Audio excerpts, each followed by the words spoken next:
आज का जो हमारा फोकस है ना, वो काफी अलग होने वाला है। हाँ, मतलब ये कोई रेगुलर डिस्कशन तो बिल्कुल नहीं है। एकदम सही। आज हम शुरू कर रहे हैं एक बहुत ही जबरदस्त और एनर्जी से भरी हुई मैराथन वीडियो। बिल्कुल। और ये मैराथन है यूनिट 2 पर, सोशियोलॉजिकल फाउंडेशंस ऑफ एजुकेशन। यानी शिक्षा के समाजशास्त्रीय आधार। सही कहा। और जो भी कैंडिडेट्स यूपी एचईएससी असिस्टेंट प्रोफेसर या बीएड जैसी परीक्षाओं की तैयारी कर रहे हैं ना, उनके लिए तो मतलब ये यूनिट बहुत ही क्रूशियल है। बहुत ज्यादा। क्योंकि ये सिर्फ रटने वाला टॉपिक नहीं है, ये पूरी तरह से एनालिटिकल और कंसेप्चुअल है। मतलब इसमें शिक्षा को एक अलग डिब्बे में बंद करके नहीं देखना है। बिल्कुल नहीं। शिक्षा को एक पूरी सामाजिक प्रक्रिया के रूप में देखना है। तो इस मैराथन में क्या क्या कवर होने वाला है, उसका एक क्विक और इंटरेक्टिव रोड मैप दे देते हैं। पहला पड़ाव होगा एजुकेशनल सोशियोलॉजी और सोशियोलॉजी ऑफ एजुकेशन का अर्थ और उसकी प्रकृति। शैक्षिक समाजशास्त्र और शिक्षा का समाजशास्त्र। और दूसरा पड़ाव समाजशास्त्र और शिक्षा के बीच का जो गहरा अंतर संबंध है वो। एकदम फास्ट पेस में चलेंगे।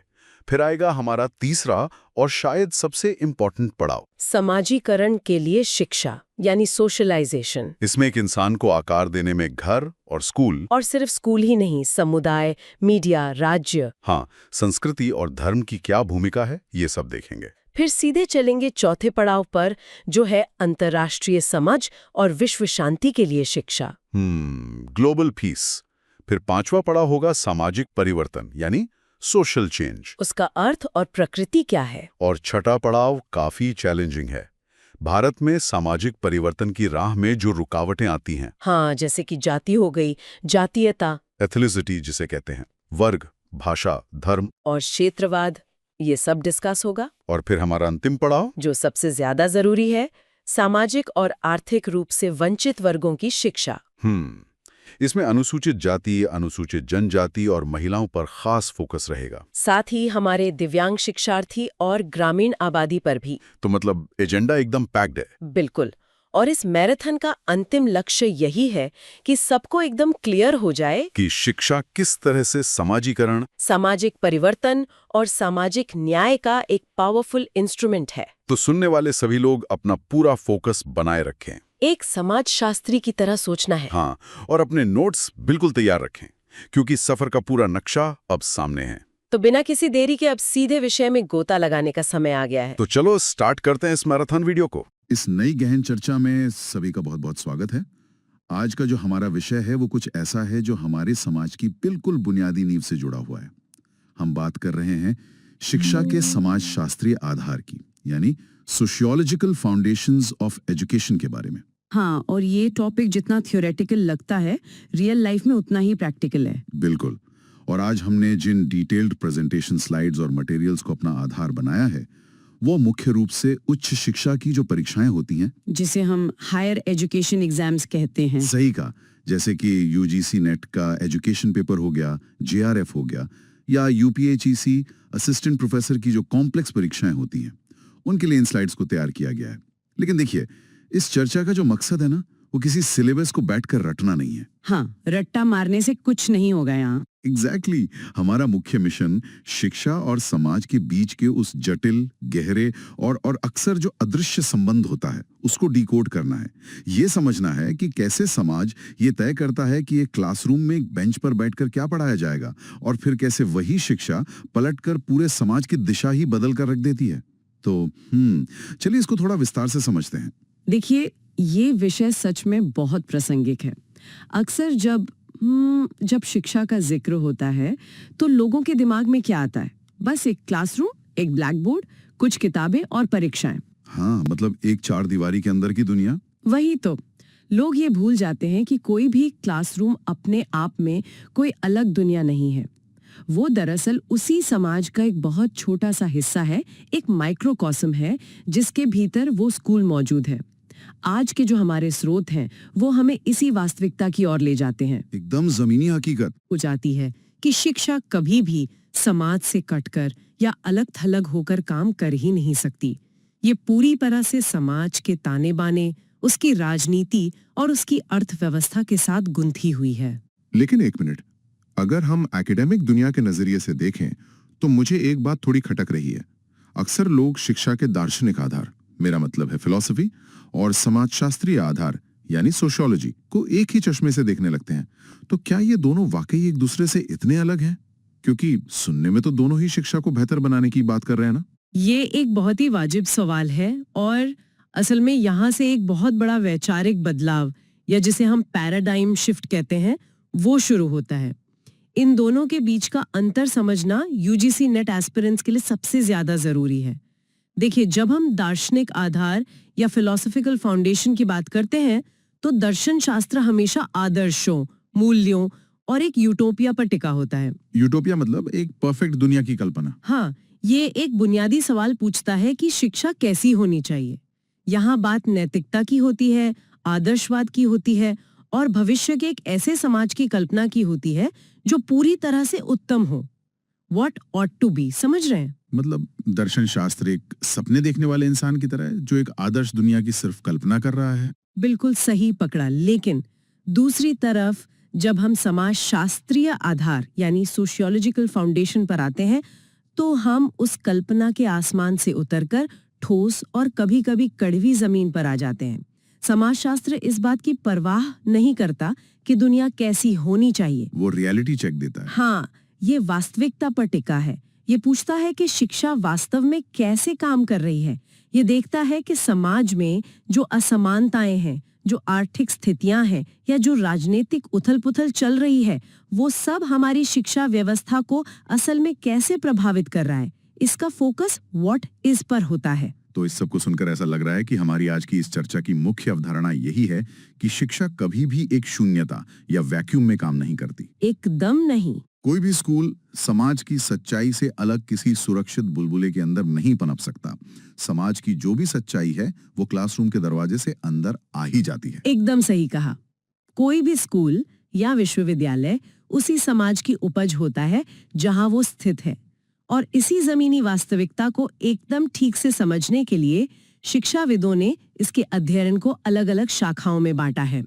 ये वर्गीकरण इसलिए किया गया ताकि शिक्षा और समाज के इस जटिल रिश्ते को एक वैज्ञानिक और सिस्टमैटिक तरीके से समझा जा सके। यहाँ बात सच में बहुत दिलचस्प हो जाती है, क्योंकि हमारे स्रोतों में एक बहुत ही बड़ी चेतावनी दी गई है जिसे मैं परीक्षा का जाल या द एग्जाम ट्रैप कहना चाहूंगा। ओह हाँ, ये टॉपिक तो एस्पिरेंट्स को बहुत कंफ्यूज करता है। वही ना, ये एक ऐसा कॉन्सेप्ट है जहां बड़े बड़े जानकार और शोधकर्ता भी अक्सर मात खा जाते हैं।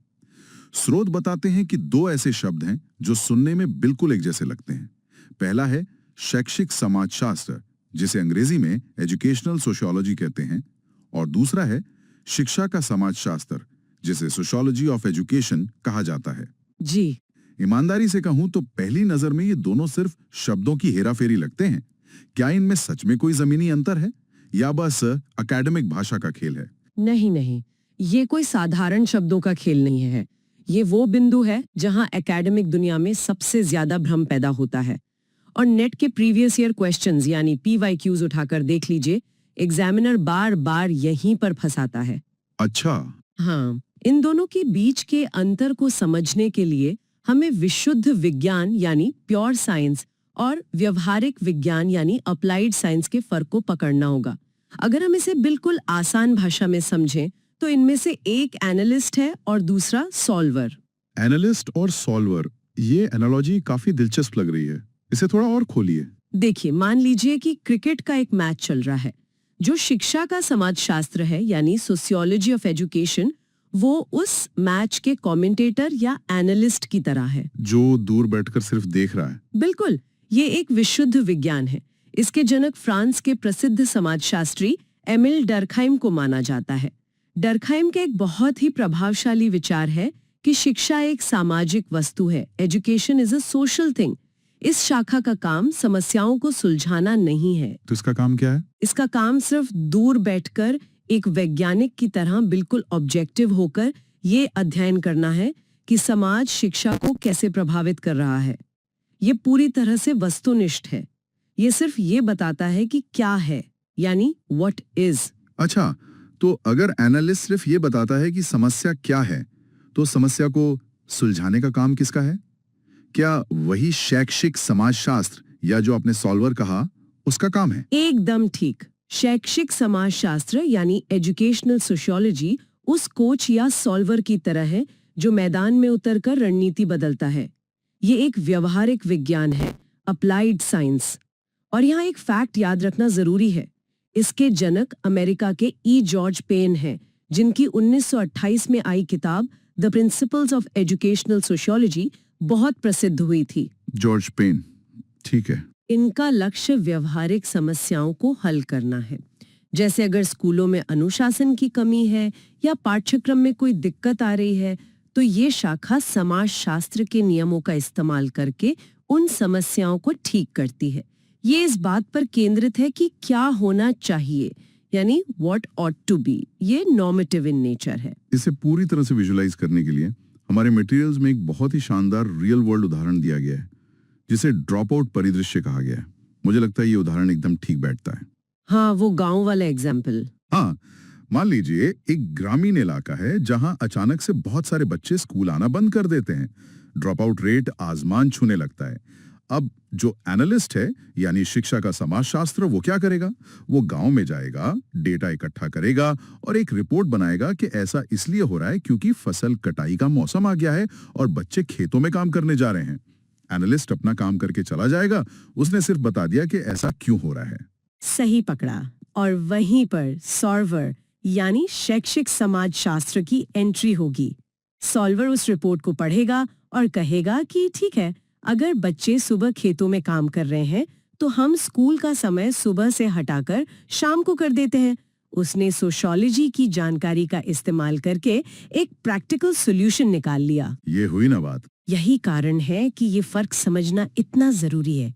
और इसी भ्रम के कारण एग्जाम्स में एस्पिरेंट्स पेन और दुर्खाइम के विचारों को एक दूसरे की जगह इस्तेमाल करने की गलती कर बैठते हैं। ये उदाहरण सच में दिमाग के सारे जाले साफ कर देता है। अब जब हम शिक्षा और समाज के इस रिश्ते को इतनी गहराई से देख ही रहे हैं, तो मुझे एक बात थोड़ी परेशान कर रही है।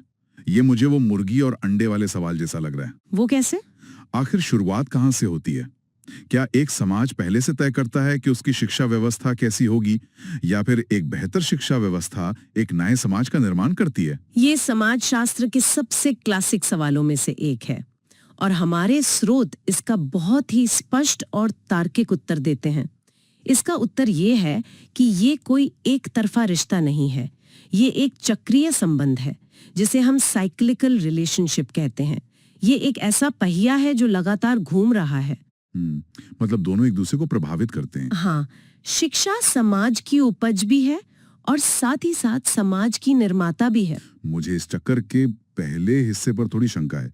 क्या वाकई समाज का शिक्षा पर इतना सीधा और गहरा दखल होता है? क्या शिक्षा के अपने खुद के कोई स्वतंत्र लक्ष्य नहीं होते?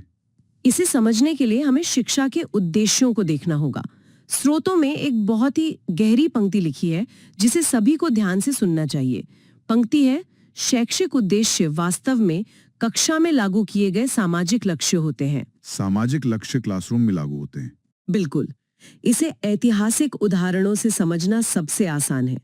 अगर हम एक लोकतांत्रिक समाज की बात करें, जैसे कि अपना भारत, तो यहाँ समाज का मुख्य लक्ष्य क्या है? समानता, स्वतंत्रता और अधिकारों की रक्षा करना।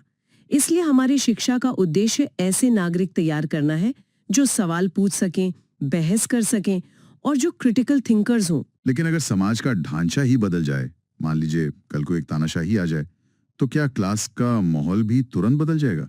100% बदल जाएगा। स्रोतों में नाजी जर्मनी का बहुत ही सटीक उदाहरण दिया गया है। वहां समाज का लक्ष्य स्वतंत्रता नहीं था, बल्कि राज्य के प्रति अंधभक्ति और आज्ञा पालन था। तो वहां के स्कूलों का उद्देश्य क्या हो गया? ऐसे वफादार अनुयायी तैयार करना जो बिना कोई सवाल किए आदेशों का पालन करें, जिसे हम ब्रेन वॉशिंग कह सकते हैं। वही, वहां की शिक्षा में बहस या क्रिटिकल थिंकिंग के लिए कोई जगह छोड़ी नहीं गई थी। वहां शारीरिक बल और राज्य के प्रति वफादारी को पाठ्यक्रम का सबसे मुख्य हिस्सा बना दिया गया। ये सच में रोंगटे खड़े करने वाला है कि कैसे एक पॉलिटिकल और सोशल नजरिया सीधे बच्चों की किताबों और उनके दिमाग तक पहुंच जाता है। यहीं पर स्रोतों में दिया गया एकेसी ऑटोवे का वो कथन बिल्कुल सटीक बैठता है, जहां उन्होंने कहा है कि उद्देश्य और तरीके उस समाज की प्रकृति पर निर्भर करते हैं जिसमें ये शिक्षा हो रही है। बिल्कुल। और ये प्रभाव सिर्फ किताबों तक सीमित नहीं रह जाता, ये पढ़ाने के तरीकों में यानी टीचिंग मेथड्स में भी दिखता है। आप खुद सोचिए, एक पुराने कृषि प्रधान समाज में स्कूलों का पूरा फोकस शारीरिक कौशल, खेती के तरीके और मौसम की जानकारी देने पर होता था। हाँ, क्योंकि वही उनकी सर्वाइवल की जरूरत थी। सही कहा। लेकिन आज के आधुनिक तकनीकी समाज को देखिए। आज समाज को कोडर्स, इंजीनियर्स और आईटी प्रोफेशनल्स की जरूरत है। इसलिए आज के पाठ्यक्रम में स्टेम शिक्षा और कोडिंग पर सबसे ज्यादा जोर दिया जा रहा है। और शायद इसीलिए पहले के जमाने में जहां क्लास में सिर्फ शिक्षक बोलता था और बच्चे चुपचाप सुनते थे, जिसे लेक्चर एंड ओबीडियंस मॉडल कहा जा सकता है, वहीं आज के प्रगतिशील समाज में team work, project based learning और ग्रुप डिस्कशन पर जोर दिया जा रहा है। एकदम सही एनालिसिस।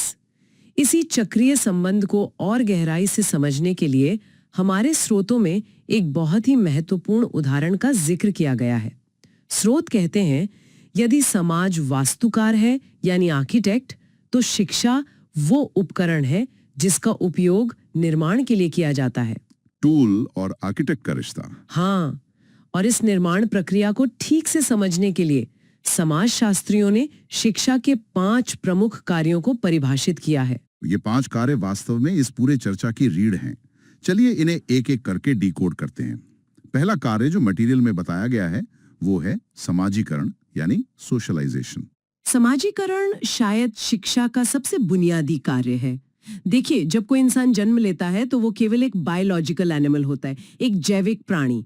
उसे भाषा, संस्कृति, क्या सही है क्या गलत, या समाज में रहने के तौर तरीकों का कुछ नहीं पता होता। एक ब्लैंक स्लेट की तरह। हाँ, शिक्षा ही वो प्रक्रिया है जो इस जैविक प्राणी को एक सामाजिक इंसान में ढालती है।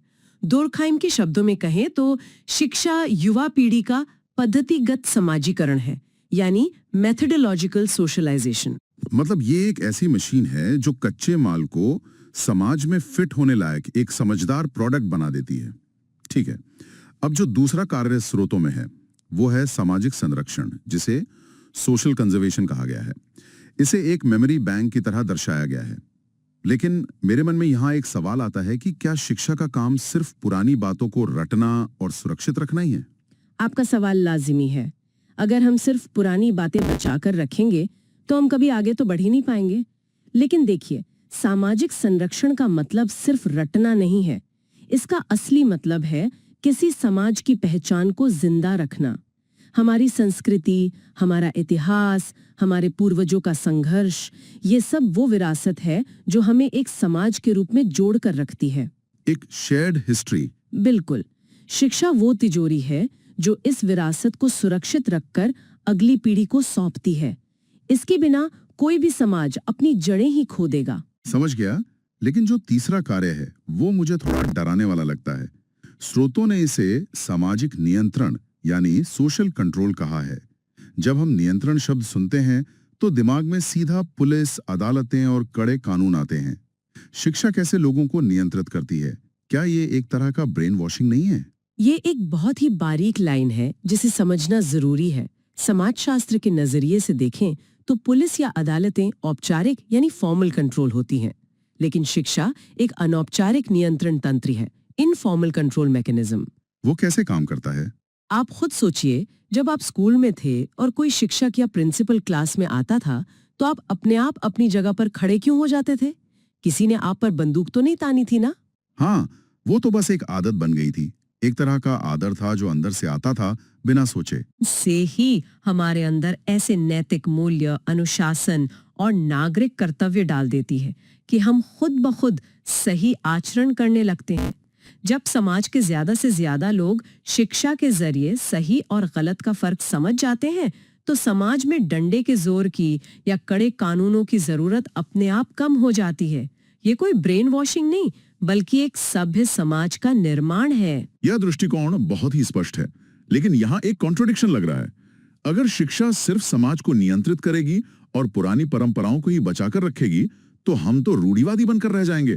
फिर समाज आगे कैसे बढ़ेगा? और यहीं पर चौथा कार्य सामने आता है जिसे सामाजिक परिवर्तन यानी सोशल चेंज कहा गया है। स्रोतों में इसे एक बहुत ही सुंदर शब्द दिया गया है, द एजुकेशनल पैराडॉक्स। ये शिक्षा का विरोधाभास। और परीक्षा के नजरिए से यह असर्शन रीजन वाले सवालों के लिए बहुत इंपॉर्टेंट है। ये विरोधाभास क्या है दरअसल? ये विरोधाभास ही शिक्षा की सबसे बड़ी खूबसूरती है। एक तरफ शिक्षा पुरानी परंपराओं का संरक्षण करती है, जो एक रूढ़िवादी या कॉन्जर्वेटिव शक्ति है, और वहीं दूसरी तरफ शिक्षा ही भविष्य का आधुनिकीकरण भी करती है, जो एक प्रगतिशील या प्रोग्रेसिव शक्ति है। मतलब पुराने को बचाना भी और नए को अपनाना भी। सही। विज्ञान, तर्क और आलोचनात्मक सोच के माध्यम से शिक्षा समाज में मौजूद अंधविश्वासों पर सवाल उठाती है। भारत के संदर्भ में तो ये बात बहुत गहराई से लागू होती है। चाहे सती प्रथा हो, छुआछूत हो या बाल विवाह जैसी कुरीतियां हो, समाज ने शिक्षा और तर्क की रोशनी में ही तो इन बुराइयों को पहचाना और उन्हें उखाड़ फेंका। बिल्कुल। यहीं पर स्रोतों में दिया गया F.J. ब्राउन का वो विचार याद आता है कि शिक्षा वो प्रक्रिया है जो समाज के व्यवहार में परिवर्तन लाती है। एकदम सटीक बात है। और ये परिवर्तन सिर्फ पूरे समाज के स्तर पर नहीं होता, बल्कि एक व्यक्ति के स्तर पर भी होता है। और शायद यही शिक्षा का पांचवा और अंतिम प्रमुख कार्य है, जिसे सामाजिक गतिशीलता यानी सोशल मोबिलिटी कहा गया है। हाँ, सोशल मोबिलिटी ये किसी भी इंडिविजुअल के लिए सबसे महत्वपूर्ण कॉन्सेप्ट है। गतिशीलता से यहाँ मतलब है वर्टिकल मोबिलिटी, यानी समाज की सीढ़ी पर ऊपर चढ़ना। हम अक्सर देखते हैं कि दुनिया में भारी असमानता है। कुछ लोग बहुत अमीर घरों में पैदा होते हैं और कुछ अत्यधिक गरीबी में। लेकिन शिक्षा वो प्राथमिक साधन है, वो सीढ़ी है जो इस जन्म की असमानता को काफी हद तक काट सकती है। एक इंसान जो बहुत गरीब परिवार में जन्मा है, वो उच्च शिक्षा प्राप्त करके, नए कौशल सीखकर एक बेहतरीन जगह तक पहुंच सकता है। एकदम ठीक कहा आपने। शिक्षा इंसान को उसके जन्म की परिस्थितियों की कैद से आजाद होने का मौका देती है। ये समाज के वर्गों के बीच की उन दीवारों को तोड़ने का काम करती है जो सदियों से खड़ी हैं। ये व्यक्तिगत स्तर पर सबसे बड़ा सामाजिक परिवर्तन है। अब अगर हम इन सभी बातों को एक साथ समेटें, तो एक बात बिल्कुल साफ हो जाती है कि शिक्षा और समाज के इस रिश्ते को समझे बिना कोई भी इंसान शिक्षा व्यवस्था की असली ताकत को नहीं समझ सकता। हमने देखा कि कैसे एकेडमिक दुनिया में लोग अक्सर एनालिस्ट और सॉल्वर के बीच भ्रमित हो जाते हैं, मतलब सोशियोलॉजी ऑफ एजुकेशन और एजुकेशनल सोशियोलॉजी, जिसे एग्जाम ट्रैप कहा गया था। हाँ, और हमने ये भी देखा कि कैसे राजनीतिक सत्ताएं क्लासरूम का माहौल तय करती हैं, जैसे नाजी जर्मनी का उदाहरण था। और फिर हमने शिक्षा के उन 5 कार्यों पर भी विस्तार से चर्चा की जो समाज को जिंदा भी रखते हैं और उसे आगे भी बढ़ाते हैं। इस पूरी चर्चा को अगर एक लाइन में समअप करना हो, तो यहाँ जॉन ड्यूई का वो मशहूर कथन सबसे ज्यादा प्रासंगिक हो जाता है। उन्होंने कहा था कि स्कूल समाज का एक लघु रूप है। School is a miniature society. आप समाज की जो भी अच्छाइयां या बुराइयां देखना चाहते हैं, आपको बस एक स्कूल के भीतर झांक कर देखना है। तो इस सब का असल मतलब क्या निकलता है? इस पूरी चर्चा का निचोड़ ये है कि शिक्षा और समाज पूरी तरह से अविभाज्य हैं, इनसेपरेबल हैं। आप किसी भी देश के पाठ्यक्रम को, वहां के अनुशासन के नियमों को या वहां पढ़ाने के तरीकों को तब तक पूरी तरह से नहीं समझ सकते जब तक आप उस समाज की गहरी नब्ज को नहीं पहचानते। समाज वो जमीन है जिस पर शिक्षा का पेड़ उगता है, और वो पेड़ जो फल देता है, उसी से आने वाली पीढ़ियों का यानी भविष्य के समाज का पोषण होता है। यही वो चक्रीय संबंध है जिसे समझना हर उस व्यक्ति के लिए जरूरी है जो उच्च शिक्षा के क्षेत्र से जुड़ा है, चाहे वो विद्यार्थी हो या प्रोफेसर। ये एक बहुत ही शक्तिशाली और विचारक तेजक चर्चा रही।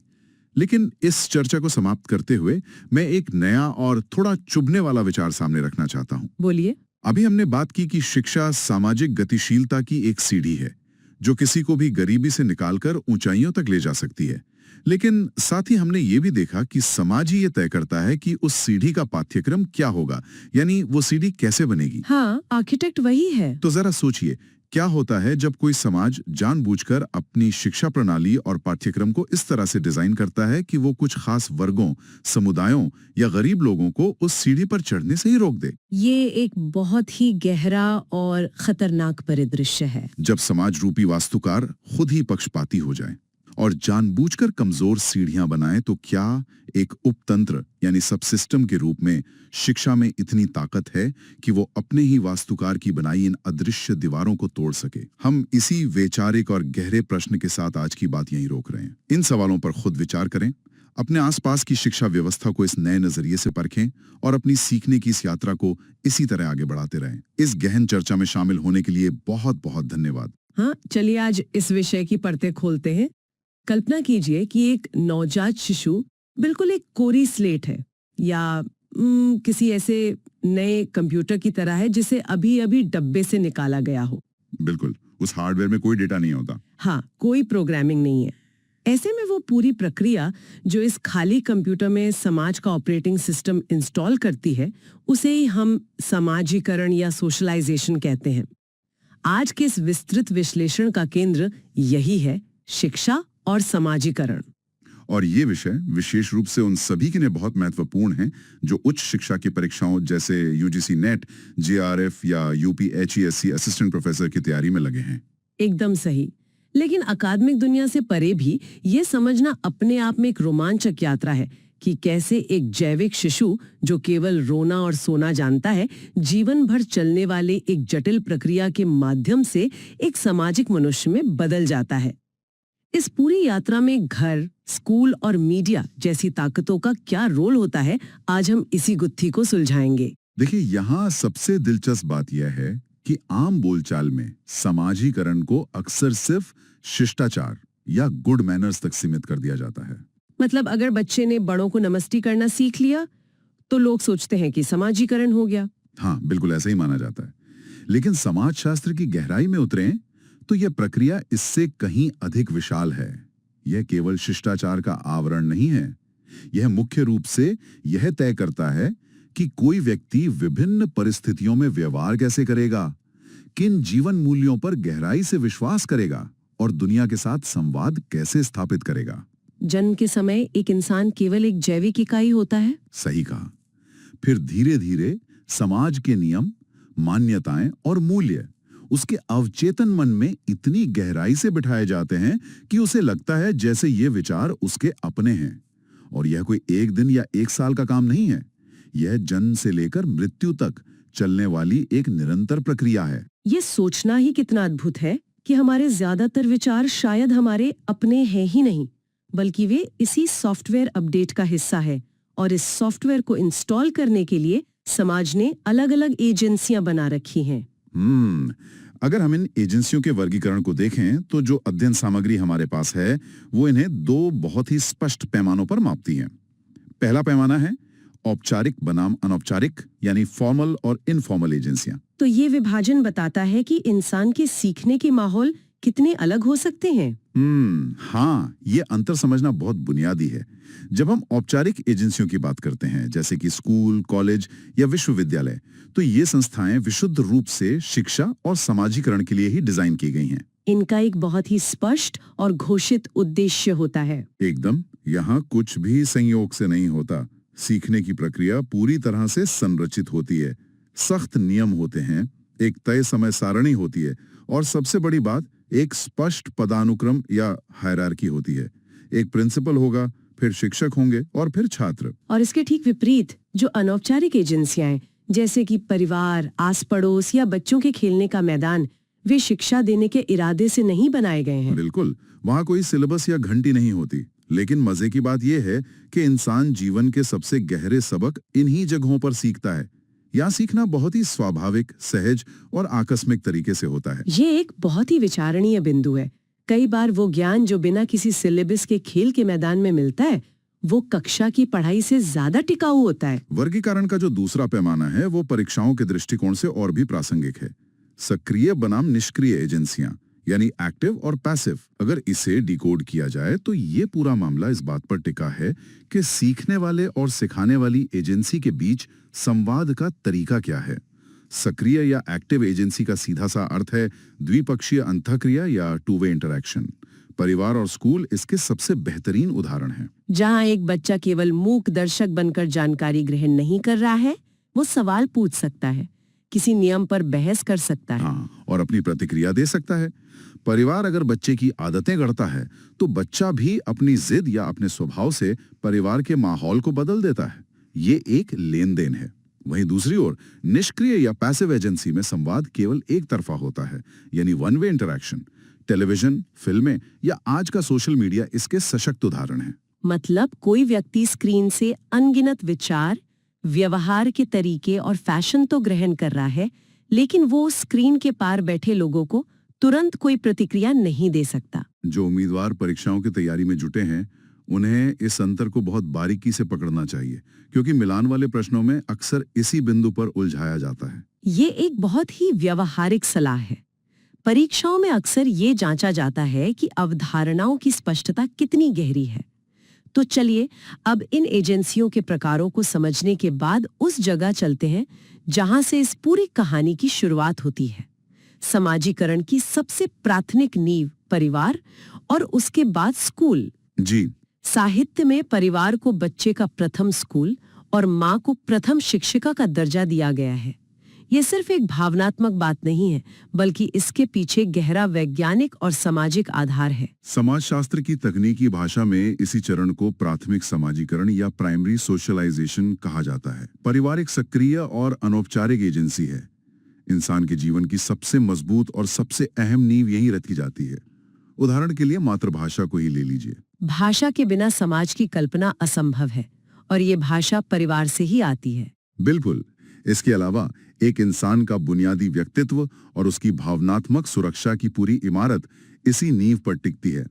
अगर शुरुआती सालों में घर का माहौल सुरक्षित और प्रेमपूर्ण है, तो वो व्यक्ति दुनिया का सामना पूरे आत्मविश्वास के साथ करेगा।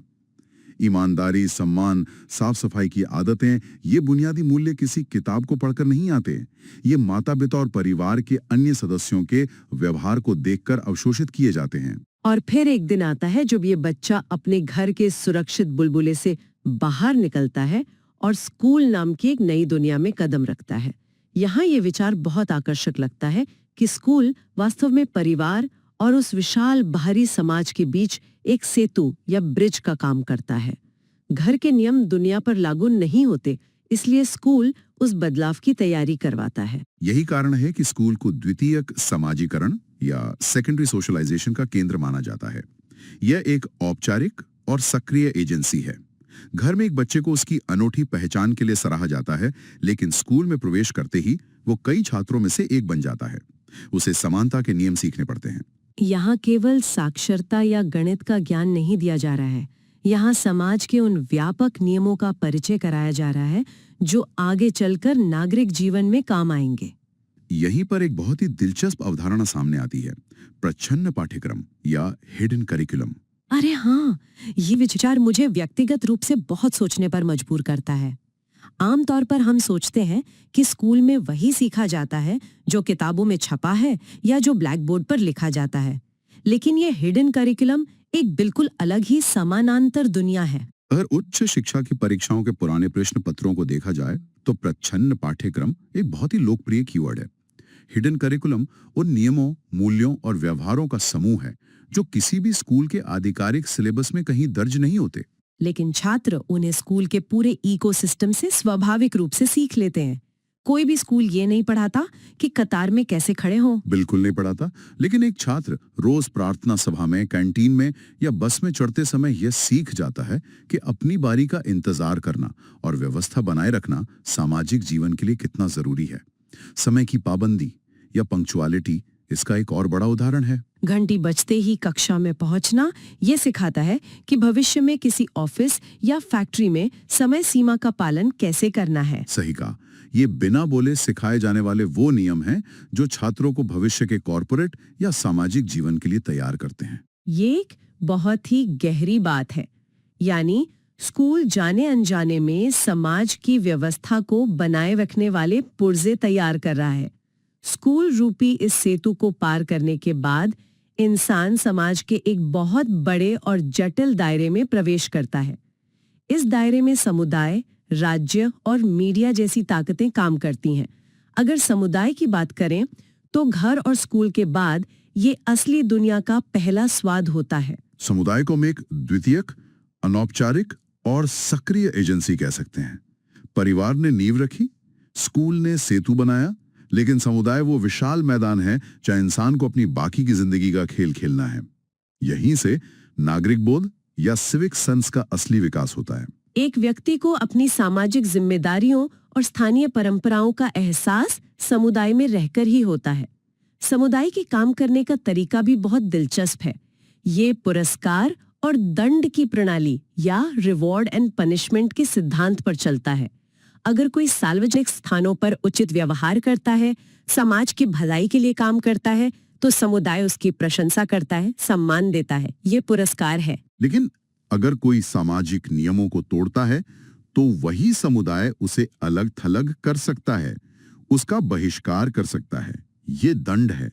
ये बिना किसी पुलिस या अदालत के चलने वाली एक बहुत ही प्रभावी न्याय व्यवस्था है। और इसी व्यवस्था को जब एक बहुत ही बड़े औपचारिक और कानूनी स्तर पर लागू किया जाता है, तो वहां राज्य या सरकार की भूमिका शुरू होती है। राज्य एक द्वितीय, औपचारिक और सक्रिय एजेंसी है।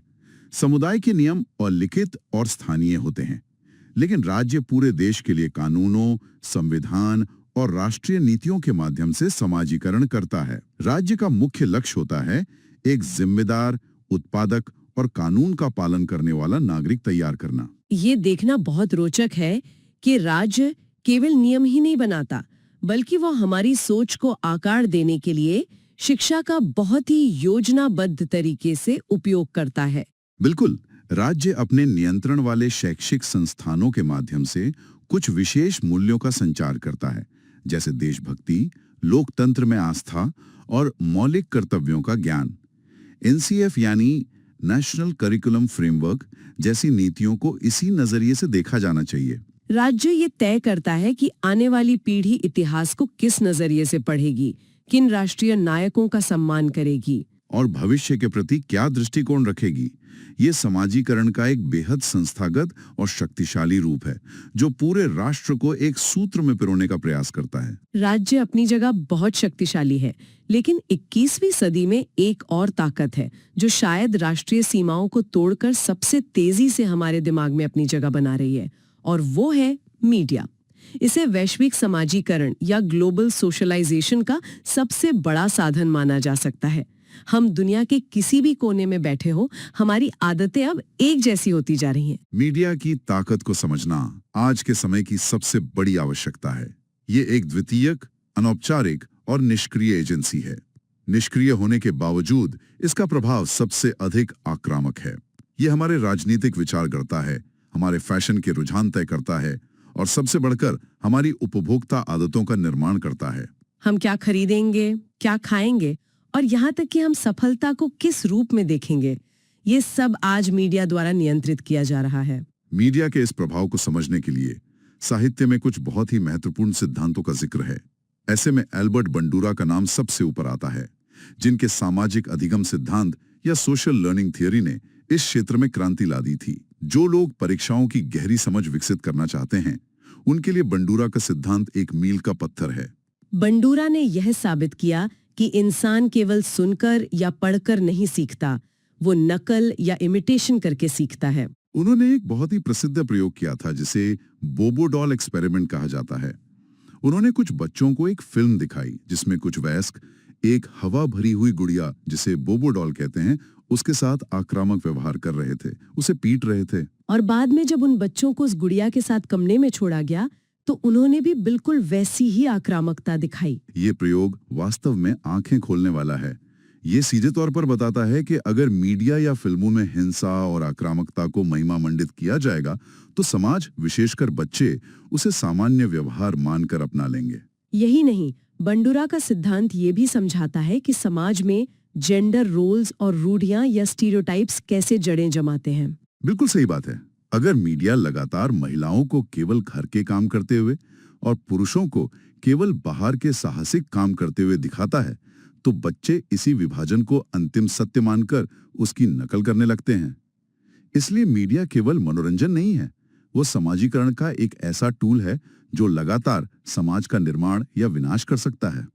मीडिया के इस तेज शोर शराबे के बीच कुछ ऐसी अदृश्य ताकतें भी हैं जो चुपचाप, बिना किसी शोर के, हमारे समाजीकरण की गहरी नींव को थामे रहती हैं। इनमें सबसे प्रमुख है हमारी संस्कृति।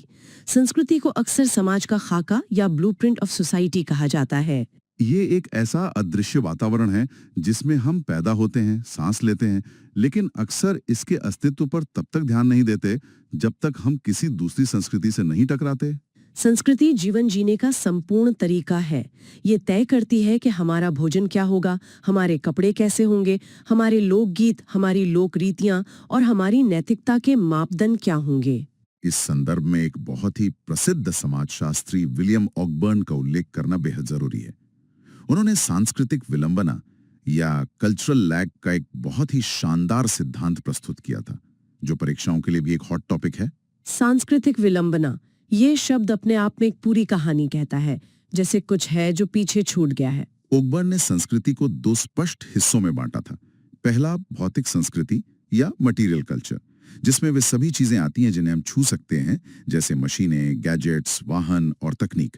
दूसरा अभौतिक संस्कृति या नॉन मटेरियल कल्चर, जिसमें हमारे विचार, मूल्य, मान्यताएं और परंपराएं शामिल होती हैं। तो ऑकबर्न का कहना था कि तकनीक या भौतिक संस्कृति बुलेट ट्रेन की तरह भागती है, उसमें रातों रात बदलाव आ जाते हैं।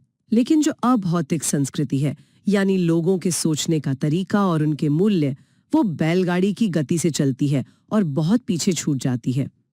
इन दोनों के विकास की गति के बीच जो खाई या अंतराल पैदा होता है, उसे ही सांस्कृतिक विलंबना या कल्चरल लैग कहा जाता है। यह आज के डिजिटल युग में पूरी तरह से सटीक बैठता है। जैसे हर हाथ में स्मार्टफोन और हाई स्पीड इंटरनेट पहुंच गया, ये भौतिक संस्कृति की एक लंबी छलांग है। लेकिन इंटरनेट पर अजनबियों से सम्मान के साथ कैसे बात करनी है या महिलाओं की डिजिटल प्राइवेसी का सम्मान कैसे करना है, ऐसे मूल्य अभी भी विकसित नहीं हो पाए हैं। ये अभौतिक संस्कृति का पीछे रह जाना है, और यही वो लैग है जो समाज में आज इतना तनाव और साइबर अपराध पैदा कर रहा है। ये ऑकबर्न के सिद्धांत का एक बहुत ही सटीक और समकालीन अनुप्रयोग है। इसके अलावा समाजीकरण की एक और बहुत ही पुरानी और मजबूत संस्था है धर्म।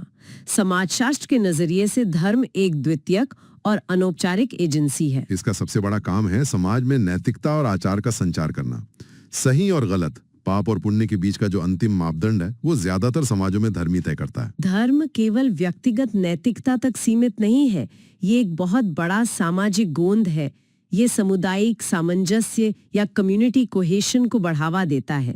जब हजारों अनजान लोग एक ही त्योहार मनाते हैं, एक जैसी प्रार्थना करते हैं या साझा अनुष्ठानों में भाग लेते हैं, तो उनके बीच एक मजबूत भाईचारा पैदा होता है। ये लोगों को यह एहसास दिलाता है कि वे एक बड़े अर्थपूर्ण समूह का हिस्सा हैं। धर्म का ये मनोवैज्ञानिक और सामाजिक संबल इंसान को जीवन के कठिन समय में एक बहुत बड़ा सहारा देता है। ये लोगों को जोड़कर रखने का एक ऐसा तंत्र है जिसने सदियों से समाजों को बिखरने से बचाया है। तो आज की इस लंबी और विचारोत्तेजक यात्रा को समेटने का समय आ गया है। अगर हम पूरी तस्वीर को एक साथ देखें तो ये स्पष्ट है कि समाजीकरण वास्तव में एक जैविक शरीर के अंदर एक सामाजिक आत्मा फूंकने की प्रक्रिया है। इस यात्रा में परिवार वो पहली ईंट है जिस पर पूरे व्यक्तित्व का महल खड़ा होता है। स्कूल वो सुरक्षित पुल है जो इंसान को घर के आंगन से निकालकर दुनिया के चौराहे पर खड़ा करता है। और समाज अपने समुदाय, राज्य, मीडिया, संस्कृति और धर्म के रूप में वो खुली किताब है जिससे इंसान जीवन की आखिरी सांस तक सबक सीखता रहता है। जो लोग उच्च शिक्षा और शिक्षण परीक्षाओं के लिए इस विषय का अध्ययन कर रहे हैं, उन्हें पूरी चर्चा के कुछ खास कीवर्ड्स को हमेशा दिमाग में रखना चाहिए। एजेंसियों की प्रकृति, यानी कौन सी एजेंसी सक्रिय है और कौन सी निष्क्रिय, इसे लेकर हमेशा स्पष्ट रहें। अल्बर्ट बंडूरा का सामाजिक अधिगम सिद्धांत और उनका नकल या इमिटेशन का विचार याद रखें। विलियम ऑकबर्न का नाम आते ही भौतिक और अभौतिक संस्कृति के बीच का अंतर और सांस्कृतिक विलंबना तुरंत याद आना चाहिए। और अंततः प्रचन्न पाठ्यक्रम या हिडन करिकुलम को स्कूल के छिपे हुए सामाजिक एजेंडे के रूप में याद रखें। आज की ये चर्चा बहुत ही व्यापक रही। हमने देखा कि कैसे अलग अलग एजेंसियां एक इंसान को एक स्थानीय समुदाय या एक राष्ट्र का हिस्सा बनने के लिए ढालती हैं। लेकिन जाने से पहले एक बहुत ही गहरा विचार सामने आता है जो मौजूदा संदर्भों पर एक बड़ा सवाल खड़ा करता है। जी बिल्कुल। आज की इस 21वीं सदी की दुनिया में जहां अर्थव्यवस्था, तकनीक और यहाँ तक कि महामारियां भी अब किसी देश की सीमाएं नहीं मानती, क्या हमारा समाजीकरण केवल हमारे अपने देश या हमारी अपनी संस्कृति तक ही सीमित रहना चाहिए? ये एक बहुत ही विचारणीय प्रश्न है। अगर शिक्षा का असली और अंतिम लक्ष्य वसुधैव कुटुंबकम यानी ये पूरी दुनिया ही एक परिवार है के विचार को जीना और विश्व में शांति स्थापित करना है, तो क्या हमें अपने समाजीकरण की इस पूरी प्रक्रिया को राष्ट्रीय स्तर से उठाकर अंतर्राष्ट्रीयकरण के स्तर पर ले जाने की आवश्यकता नहीं है? क्या भविष्य की शिक्षा को ऐसे वैश्विक नागरिक तैयार नहीं करने चाहिए जो केवल अपने राष्ट्र की नहीं बल्कि पूरी पृथ्वी की परवाह करें? इस सवाल पर जरूर गहराई से चिंतन कीजिएगा। आज के इस विस्तृत विश्लेषण में जुड़ने के लिए बहुत बहुत धन्यवाद। हम उम्मीद करते हैं कि ये चर्चा उन सभी के लिए बेहद लाभदायक सिद्ध होगी जो ज्ञान की गहराई को समझना चाहते हैं और अपनी एकेडमिक परीक्षाओं में उत्कृष्ट प्रदर्शन करना चाहते हैं। सीखते रहिए और नए विचारों को जन्म देते रहिए। हमारी इस नई गहन चर्चा में उन सभी का स्वागत है जो ज्ञान को केवल ऊपरी तौर पर नहीं बल्कि गहराई से समझना चाहते हैं। आज का हमारा विषय वैचारिक रूप से बहुत ही समृद्ध है। विषय है अंतर्राष्ट्रीयकरण और विश्व शांति के लिए शिक्षा। हाँ, और देखिए, जो लोग यूजीसी नेट, जेआरएफ या यूपीएचईएससी जैसी उच्च शिक्षा परीक्षाओं की तैयारी कर रहे हैं, उनके लिए ये एक बहुत ही महत्वपूर्ण हिस्सा है। ये यूनिट 2 यानी शिक्षा के समाजशास्त्रीय आधार का एक प्रमुख बिंदु है। बिल्कुल। और हमारा आज का मिशन बस किताबी बातें दोहराना नहीं है। हम ये समझने की कोशिश करेंगे कि वैश्विक नागरिकता और विश्व शांति, जिसे अक्सर हम बस राजनीति या कूटनीति का मुद्दा मान लेते हैं, वो दरअसल शिक्षा के माध्यम से कैसे आकार लेती है। यही सबसे दिलचस्प बात है। मतलब शुरुआत में लगता है कि ये सब बातें सिर्फ सिलेबस पूरा करने के लिए हैं, पर दरअसल ये जानकारी उन सभी के लिए अत्यंत प्रासंगिक है जो आज की इस जुड़ी हुई दुनिया या इंटरकनेक्टेड वर्ल्ड को समझना चाहते हैं। सही कहा आपने, क्योंकि राजनीति तो बस बाहरी नियम बना सकती है या संधियां कर सकती है, पर एक समाज दूसरे देश के लोगों को किस नजर से देखता है, इसकी पूरी नींव तो शिक्षा ही रखती है ना। एकदम सही। इसीलिए जब हम विश्व शांति जैसी किसी बड़ी अवधारणा की बात करते हैं तो उसकी असली शुरुआत संसदों से नहीं बल्कि कक्षाओं से होती है। तो चलिए इस अवधारणा की तह तक जाते हैं। सबसे पहले ये समझते हैं कि ये अंतर्राष्ट्रीय समझ या इंटरनेशनल अंडरस्टैंडिंग आखिर है क्या। देखिए, इसे सिर्फ एक राजनीतिक शब्द मान लेना एक भूल होगी। ये मूल रूप से एक मनोवैज्ञानिक और शैक्षिक प्रक्रिया है। मनोवैज्ञानिक और शैक्षिक प्रक्रिया? जी हाँ, इसका मुख्य उद्देश्य उस संकीर्ण और आक्रामक राष्ट्रवाद से ऊपर उठना है जो दुनिया को हम और वे के खेमों में बांट देता है। इसका अर्थ है अपनी भौगोलिक सीमाओं से परे जाकर एक वैश्विक नागरिक बनने की भावना को विकसित करना। यहाँ दुनिया के सभी राष्ट्रों के अधिकारों और उनकी विविध संस्कृतियों का सच्चा सम्मान किया जा सके। बिल्कुल। और इस वैचारिक प्रक्रिया को विद्वानों ने बहुत ही सूक्ष्मता से परिभाषित किया है। अब यहाँ सबसे आकर्षक बात यह है कि डॉक्टर वॉल्टर लैविस की एक परिभाषा इस संदर्भ में दिशा निर्देश का काम करती है। Walter lavish? हाँ, उनकी परिभाषा बहुत प्रसिद्ध है। हाँ, उनके अनुसार अंतर्राष्ट्रीय समझ हर जगह मौजूद मनुष्यों के एक दूसरे के प्रति व्यवहार का आलोचनात्मक और निष्पक्ष रूप से निरीक्षण करने की क्षमता है। आलोचनात्मक और निष्पक्ष रूप से निरीक्षण यानी क्रिटिकल एंड ऑब्जेक्टिव ऑब्जर्वेशन। एकदम सही पकड़ा आपने। यहाँ सबसे अधिक जोर आलोचनात्मक और निष्पक्ष शब्दों पर ही है। डॉक्टर लावेश स्पष्ट करते हैं कि इसका अर्थ अंधानुकरण या ब्लाइंड एक्सेप्टेंस कतई नहीं है। यानी इसका मतलब ये नहीं है कि दुनिया की हर बात को या किसी अन्य संस्कृति की हर प्रथा को बिना सोचे समझे बस मान लिया जाए। ठीक यही बात है। अंतर्राष्ट्रीय समझ का मतलब ये नहीं है कि अपना विवेक खो दिया जाए, बल्कि इसका मतलब है कि एक ऐसा निष्पक्ष नजरिया विकसित किया जाए जिससे बिना किसी राष्ट्रीय या नस्लीय पूर्वाग्रह के दुनिया भर के लोगों के आचरण को तर्क की कसौटी पर परखा जा सके। अगर कोई बात गलत है तो उसकी तार्किक आलोचना करने का साहस हो, और अगर कोई बात सही है तो उसे खुले मन से स्वीकार करने की उदारता हो। यही निष्पक्षता वैश्विक समझ की असली बुनियाद है। बिल्कुल। और ये नजरिया सच में बहुत गहरा है। अब अगर इसके दार्शनिक मूल को टटोला जाए तो भारतीय दर्शन की एक अत्यंत प्राचीन अवधारणा सामने आती है और यहाँ से सीधे परीक्षा के प्रश्न बनते हैं। आप वसुधैव कुटुंबकम की बात कर रही है ना? जी हाँ, वसुधैव कुटुंबकम। पिछले वर्षों के प्रश्न पत्रों में इस पर कई बार सवाल पूछे गए हैं। ये देखना कितना अद्भुत है कि जो बात आज की आधुनिक शिक्षा प्रणाली दुनिया को सिखाने का प्रयास कर रही है, वह प्राचीन वैदिक दर्शन में हजारों साल पहले ही स्थापित कर दी गई थी। वो दर्शन जो पूरी दुनिया को बिना किसी सीमा या सरहद के एक एकल परिवार या सिंगल यूनिट के रूप में देखता है। वसुधैव कुटुंबकम केवल एक आदर्श वाक्य नहीं है, बल्कि यह मानव चेतना का उच्चतम स्तर है। जब पूरे विश्व को एक परिवार मान लिया जाता है, तो स्वाभाविक रूप से परायेपन का भाव खत्म हो जाता है। और आज के समय में इस अलगाव को खत्म करना क्यों जरूरी है, ये हमारी चर्चा का अगला और बहुत ही गंभीर पड़ाव है, जिसे हमें एक अस्तित्व के संकट के रूप में देखना चाहिए। अस्तित्व का संकट। अगर हम इतिहास के पन्नों को पलटें, तो युद्ध हमेशा से होते आए हैं। पहले के युद्धों में राज्य लड़ते थे, सेनाएं टकराती थी, नुकसान दोनों तरफ होता था, लेकिन दुनिया चलती रहती थी। लेकिन 20वीं सदी के मध्य में कुछ ऐसा हुआ जिसने युद्ध की पूरी परिभाषा ही बदल दी। ठीक कहा आपने। परमाणु हथियारों के आविष्कार के बाद से युद्ध का मतलब अब हार या जीत नहीं रह गया है। आज के दौर में एक तीसरा विश्व युद्ध किसी एक देश की हार नहीं, बल्कि पूरी मानवता के अंत का कारण बन सकता है, जिसे म्यूचुअली अश्योर्ड डिस्ट्रक्शन कहा जाता है। बिल्कुल। इसीलिए ये समझना बहुत जरूरी हो जाता है कि विश्व शांति अब कोई विलासिता या लग्जरी नहीं रह गई है। ये मानव जाति के अस्तित्व को बचाए रखने की एक बुनियादी आवश्यकता बन गई है।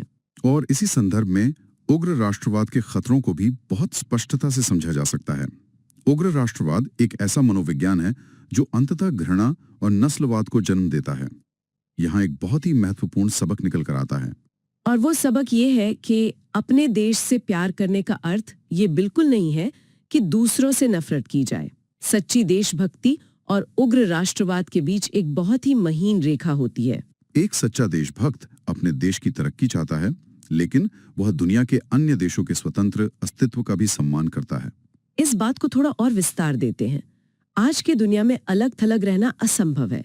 वैश्विक अंतर संबंध या ग्लोबल इंटरकनेक्टेडनेस अब एक सच्चाई है। यहाँ बात सच में बहुत दिलचस्प हो जाती है। हाँ, क्योंकि अर्थव्यवस्था, पर्यावरण और प्रौद्योगिकी ने दुनिया के हर देश को एक दूसरे पर निर्भर कर दिया है। इसके उदाहरण तो हमारे आसपास ही मौजूद हैं।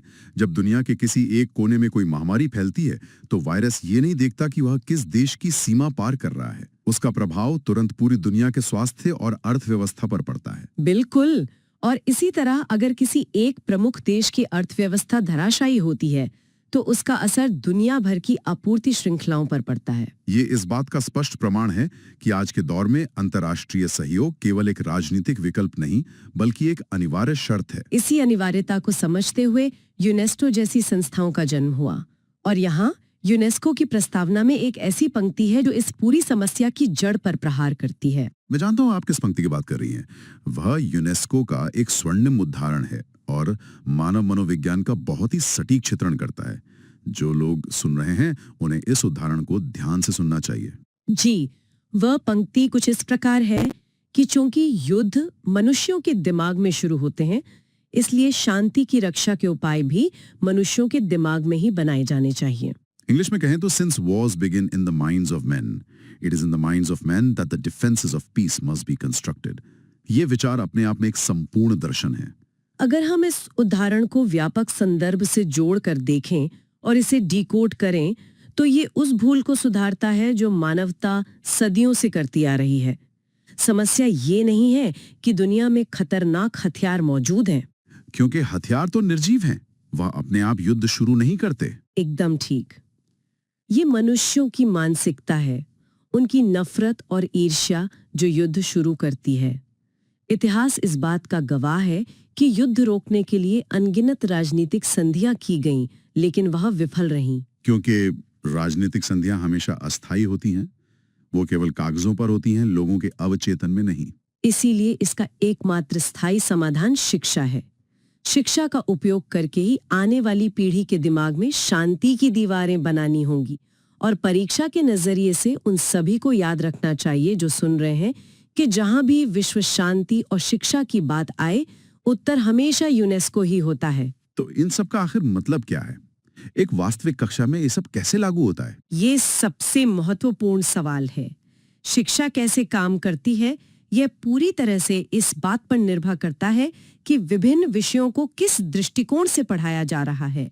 सामाजिक विज्ञान से लेकर विज्ञान और साहित्य तक हर विषय के पाठ्यक्रम में एक बदलाव की आवश्यकता है। पाठ्यक्रम में बदलाव। अगर हम इतिहास को ही लें, परंपरागत रूप से इतिहास को कैसे पढ़ाया जाता है?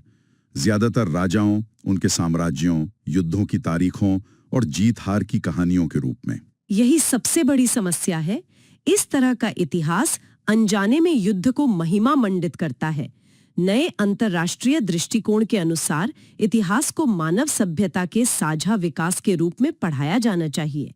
छात्रों को यह बताया जाना चाहिए कि विज्ञान और कला में विभिन्न संस्कृतियों का क्या वैश्विक योगदान रहा है। और सबसे महत्वपूर्ण बात, इतिहास पढ़ाते समय युद्ध की भयावहता को पूरी सच्चाई के साथ उजागर किया जाना चाहिए। हाँ, ताकि कोई भी भावी पीढ़ी युद्ध को एक साहसिक कार्य समझने की भूल ना करे।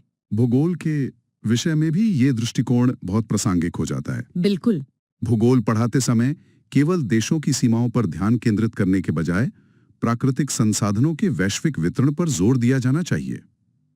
मानव की एक दूसरे पर निर्भरता या इंटरडिपेंडेंस पर ध्यान केंद्रित करना जरूरी है। और विज्ञान के पाठ्यक्रम के बारे में क्या कहेंगे आप?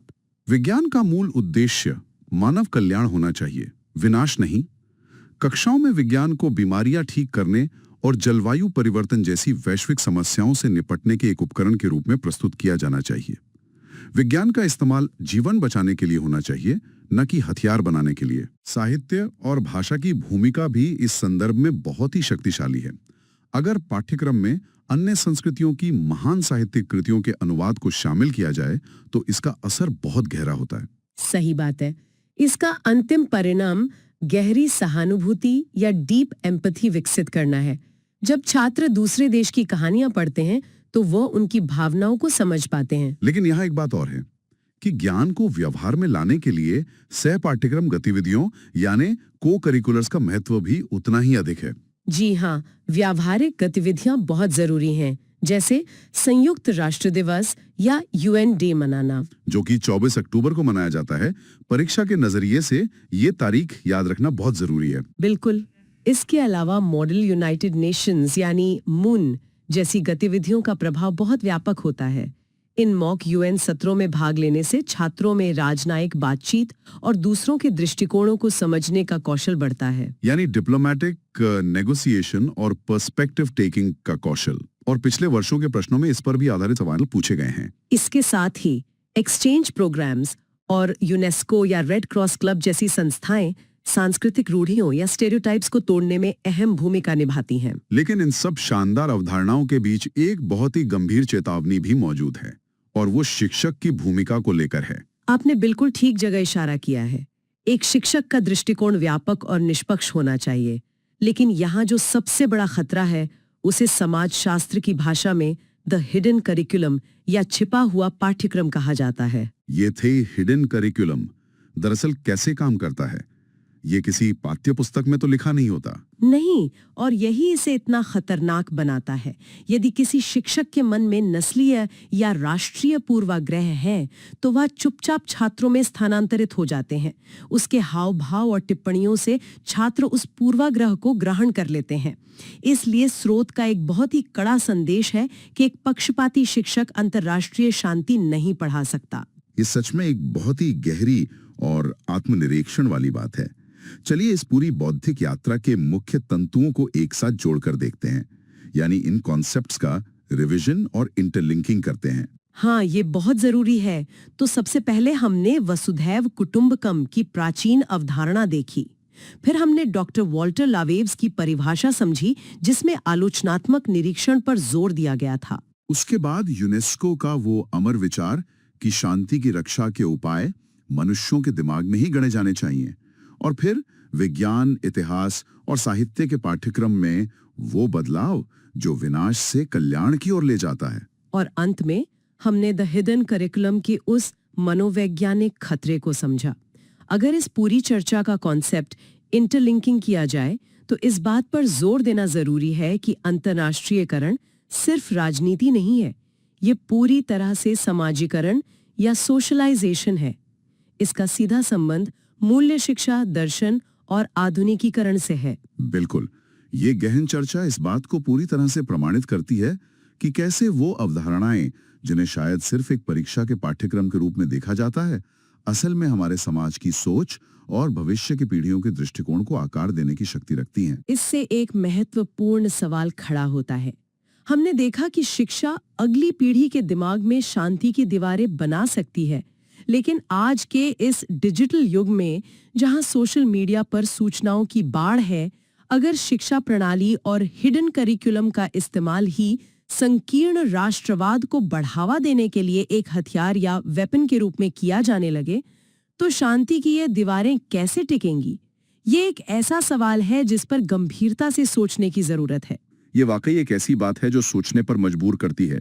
जो लोग इस चर्चा को सुन रहे हैं, उनके विचार करने के लिए ये एक अहम बिंदु है कि वर्तमान डिजिटल परिदृश्य में ज्ञान और पूर्वाग्रह के बीच का अंतर कैसे पहचाना जाए। बिल्कुल, इस पर चिंतन होना ही चाहिए। आज की इस गहन चर्चा में बस इतना ही। हमने शिक्षा, समाजशास्त्र और विश्व शांति के इस अत्यंत जटिल लेकिन महत्वपूर्ण ताने बाने को सुलझाने का प्रयास किया। आशा है कि यह विस्तृत विश्लेषण वैचारिक रूप से समृद्ध रहा होगा। सोचने और सवाल करने की इस प्रक्रिया को जारी रखिए। शिक्षा और समाज, ये दो ऐसे शब्द हैं जिन्हें हम हर दिन सुनते हैं, महसूस करते हैं, लेकिन क्या कभी गहराई से सोचा है कि ये दोनों एक दूसरे को कैसे चलाते हैं? देखिए, यही तो सबसे दिलचस्प बात है, और आज की इस विशेष गहन चर्चा में हम ठीक इसी पर बात करने वाले हैं। हमारा जो मुख्य उद्देश्य है वो है शिक्षा के समाज शास्त्रीय आधार, मतलब सोशियोलॉजिकल फाउंडेशंस ऑफ एजुकेशन को समझना। बिल्कुल। हाँ, और खास तौर पर जो लर्नर्स यूजीसी नेट, यूपीएचईएससी या एमएड जैसी उच्च शिक्षा की परीक्षाओं की तैयारी कर रहे हैं, उनके लिए ये चर्चा बहुत महत्वपूर्ण होने वाली है। सही कहा आपने। आज का हमारा सफर कोई साधारण चर्चा नहीं है। हम उन भारी भरकम एकेडमिक विचारों को, जो अक्सर मोटी मोटी किताबों में कैद रहते हैं, उन्हें बाहर निकालेंगे। हम देखेंगे कि वे हमारी रोजमर्रा की जिंदगी पर कैसे लागू होते हैं। और मेरा मिशन ये है कि आज सामाजिक परिवर्तन यानी सोशल चेंज का अर्थ और उसकी प्रकृति इतनी स्पष्ट हो जाए कि किसी भी अभ्यर्थी को इसे रटना न पड़े। ये एक विश्वविद्यालय स्तर की वैचारिक स्पष्टता होगी। बिल्कुल। इस चर्चा के बाद अपने आसपास हो रहे बदलावों को देखने का नजरिया पूरी तरह से बदल जाएगा। तो चलिए बिना किसी देरी के सीधे इस बुनियादी सवाल पर आते हैं कि आखिर ये सामाजिक परिवर्तन है क्या? अगर हम बिल्कुल बुनियादी स्तर से शुरुआत करें तो हमें समाज को समझना होगा। समाज कोई ईंट पत्थर की इमारत नहीं है। तो फिर इसे हम कैसे परिभाषित करेंगे?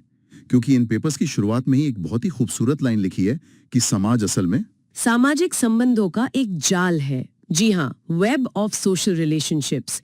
ये सोचने में बड़ा अजीब और दिलचस्प लगता है कि हम सब एक अदृश्य धागे से बंधे हुए हैं। ये जो जाल या वेब का कॉन्सेप्ट है, मुझे लगता है ये समाजशास्त्र की एकदम नींव है। एकदम सही। और अगर हम इस विषय के कुछ बहुत ही प्रभावशाली विचारकों की बात करें तो तस्वीर एकदम साफ होने लगती है। सबसे पहले आते हैं मकाइवर और पेज। हाँ, मकाइवर और पेज, उनका क्या नजरिया है इस पर? उनका नजरिया बहुत ही स्पष्ट है। वे कहते हैं कि सामाजिक परिवर्तन का सीधा सा मतलब है इस सामाजिक संबंधों के जाल में होने वाला बदलाव। मतलब बदलाव सिर्फ बाहर इमारतों या मशीनों में नहीं हो रहा है, बल्कि हमारे और आपके बीच के जो रिश्ते हैं, उनकी जो डायनामिक्स हैं, उनमें हो रहा है। बिल्कुल। इसे ऐसे समझिए कि जब लोगों के एक दूसरे से जुड़ने के तरीके, बात करने के तरीके या परिवार और वर्क प्लेस में उनके रिश्ते बदलने लगते हैं, तो वही असली सामाजिक परिवर्तन है। तो ये तो हुआ व्यक्तिगत और सामाजिक रिश्तों का नजरिया, लेकिन क्या कोई और विचारक हैं जो इसे किसी अलग नजरिए से देखते हैं, जैसे किंग्सले डेविस? हाँ, किंग्सले डेविस इसे थोड़े अलग और ढांचागत तरीके से देखते हैं। उनका फोकस व्यक्तिगत रिश्तों से ज्यादा पूरे सिस्टम पर है। सिस्टम पर मतलब समाज के स्ट्रक्चर पर? जी।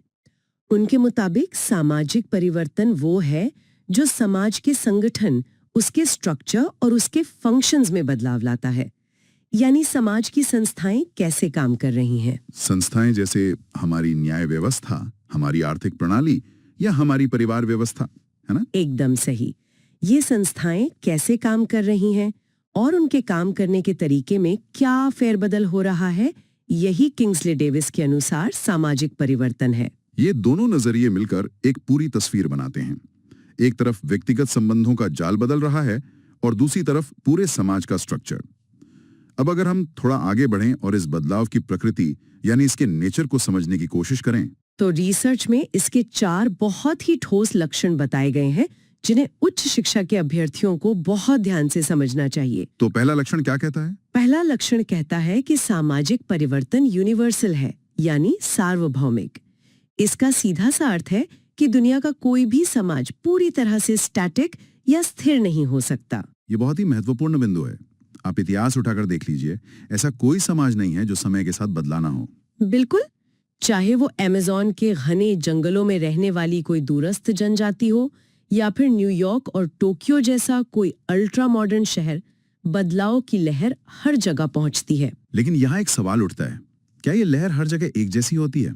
नहीं, और यही इसका दूसरा सबसे अहम लक्षण है। रिसर्च कहता है कि ये निरंतर तो है पर असमान है, यानी कंटिन्यूअस बट अनइवन। मेरे हिसाब से ये हमारे आसपास बहुत ही स्पष्ट रूप से दिखाई देता है। अगर हम शहरों और गांवों की तुलना करें तो ये असमानता एकदम साफ नजर आती है ना? हाँ, बदलाव की ये प्रक्रिया एक टिक टिक करती घड़ी की तरह है जो कभी रुकती नहीं है, लेकिन इसकी गति हर जगह एक जैसी नहीं होती। जैसे अगर हम ग्रामीण इलाकों की बात करें तो वहां बदलाव की गति अक्सर बहुत धीमी होती है। वहां सदियों पुरानी परंपराएं, खेती के तरीके और जीवन शैली कई पीढ़ियों तक लगभग एक जैसी ही चलती रहती हैं। और इसके ठीक विपरीत अगर हम शहरी इलाकों को देखें तो वहां ये बदलाव किसी सुपर फास्ट ट्रेन की तरह होता है। बिल्कुल, शहरों में हर दिन तकनीक बदल रही है, काम करने के नए तरीके आ रहे हैं, यहाँ तक कि लोगों के रहने और सोचने का ढंग भी बहुत तेजी से बदल रहा है। और यहीं से हम इसके तीसरे लक्षण की तरफ मुड़ते हैं। आखिर ये बदलाव समाज में आता कैसे है?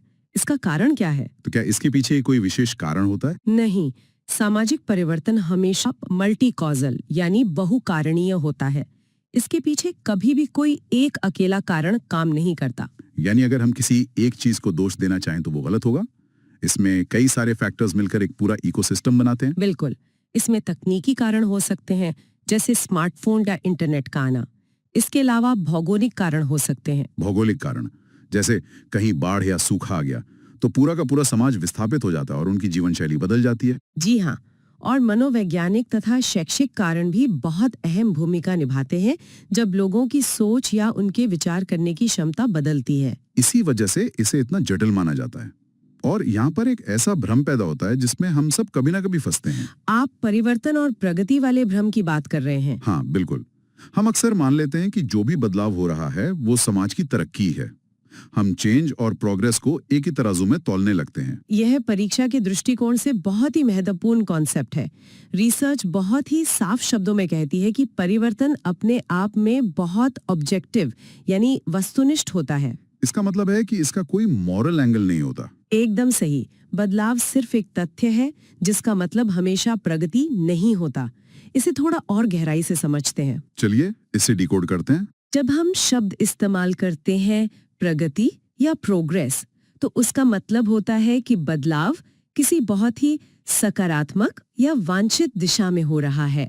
प्रगति में हमेशा एक वैल्यू जजमेंट छिपा होता है। मतलब ये धारणा है कि ये बदलाव अच्छा है, जैसे साक्षरता दर का बढ़ना एक प्रगति है। जी, लेकिन परिवर्तन पूरी तरह से न्यूट्रल या तटस्थ होता है। वो सकारात्मक भी हो सकता है और नकारात्मक भी। उदाहरण के लिए समाज में अपराध दर का बढ़ना भी एक सामाजिक परिवर्तन है, लेकिन क्या हम उसे प्रगति कहेंगे? बिल्कुल नहीं। यही बात है, परिवर्तन सिर्फ ये बताता है कि कल जो स्थिति थी आज वो वैसी नहीं है।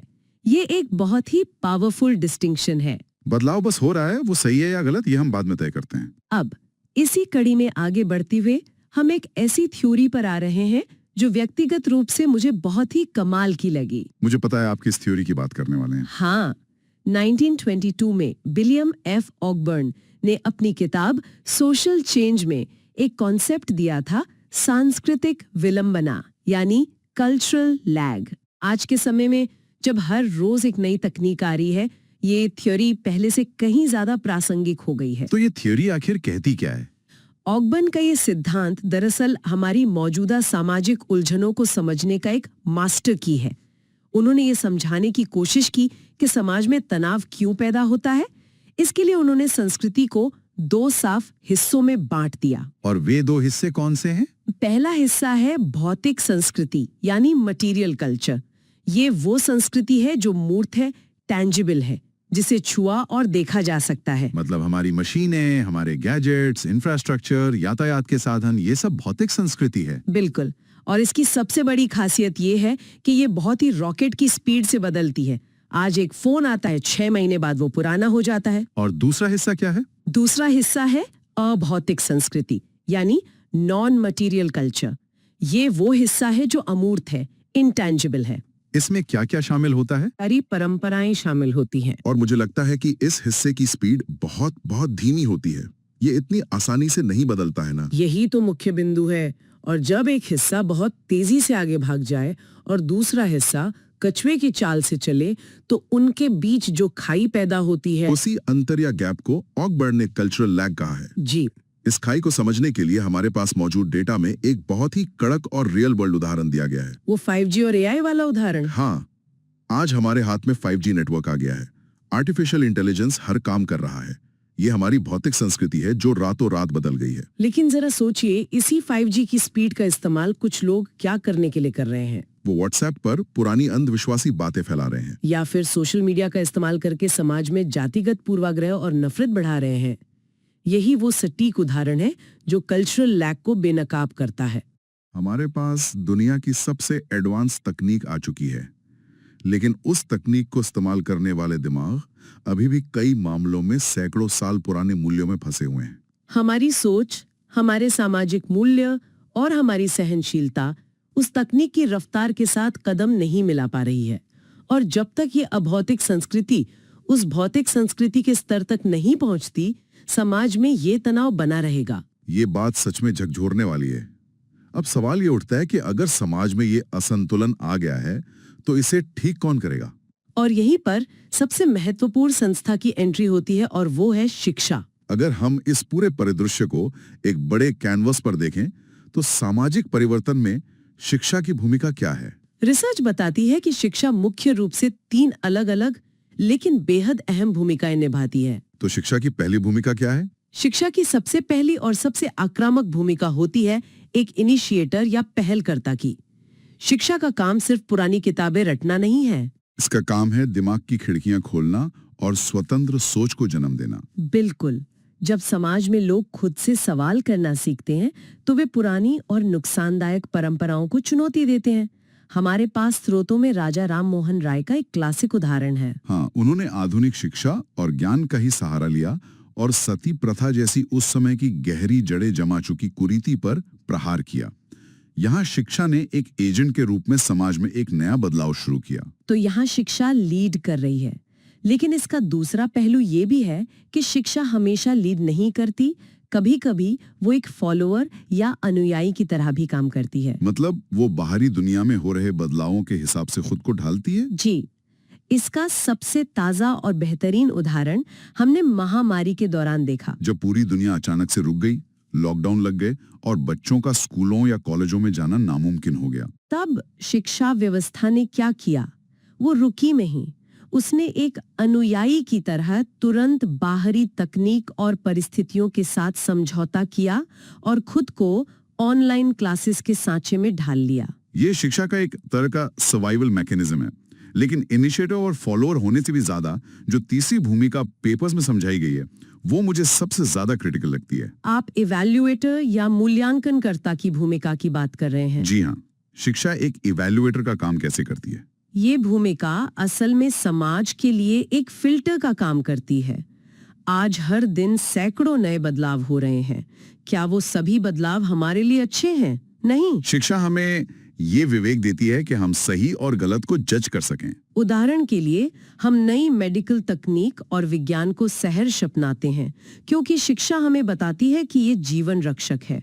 लेकिन अगर उसी तकनीकी दौड़ के कारण अंधाधुंध प्रदूषण हो रहा है, नदियां सूख रही हैं या सोशल मीडिया के कारण युवाओं में डिप्रेशन बढ़ रहा है, तो एक इवैल्यूएटर के रूप में शिक्षा ही हमें यह सिखाती है कि हमें इन नकारात्मक बदलावों को खारिज करना होगा। यानी शिक्षा हमें सिर्फ नई चीजें सिखाती ही नहीं है, बल्कि ये भी बताती है कि कब और कहां रुकना है। ये बहुत ही आदर्श स्थिति लगती है। आदर्श तो है, लेकिन जब हम इस पूरी थ्योरी को भारत की जमीनी हकीकत पर उतारते हैं तो हालात थोड़े अलग और जटिल नजर आते हैं। बिल्कुल। रिसर्च का अगला हिस्सा भारत में सामाजिक परिवर्तन के रास्ते में आने वाली बाधाओं पर बहुत ही गहरी और निष्पक्ष एकेडमिक चर्चा करता है। भारत का परिप्रेक्ष्य इसलिए इतना दिलचस्प और चुनौतीपूर्ण है क्योंकि यहाँ एक बहुत गहरा विरोधाभास या टकराव मौजूद है। किस तरह का टकराव? एक तरफ हमारे पास हमारा संविधान है।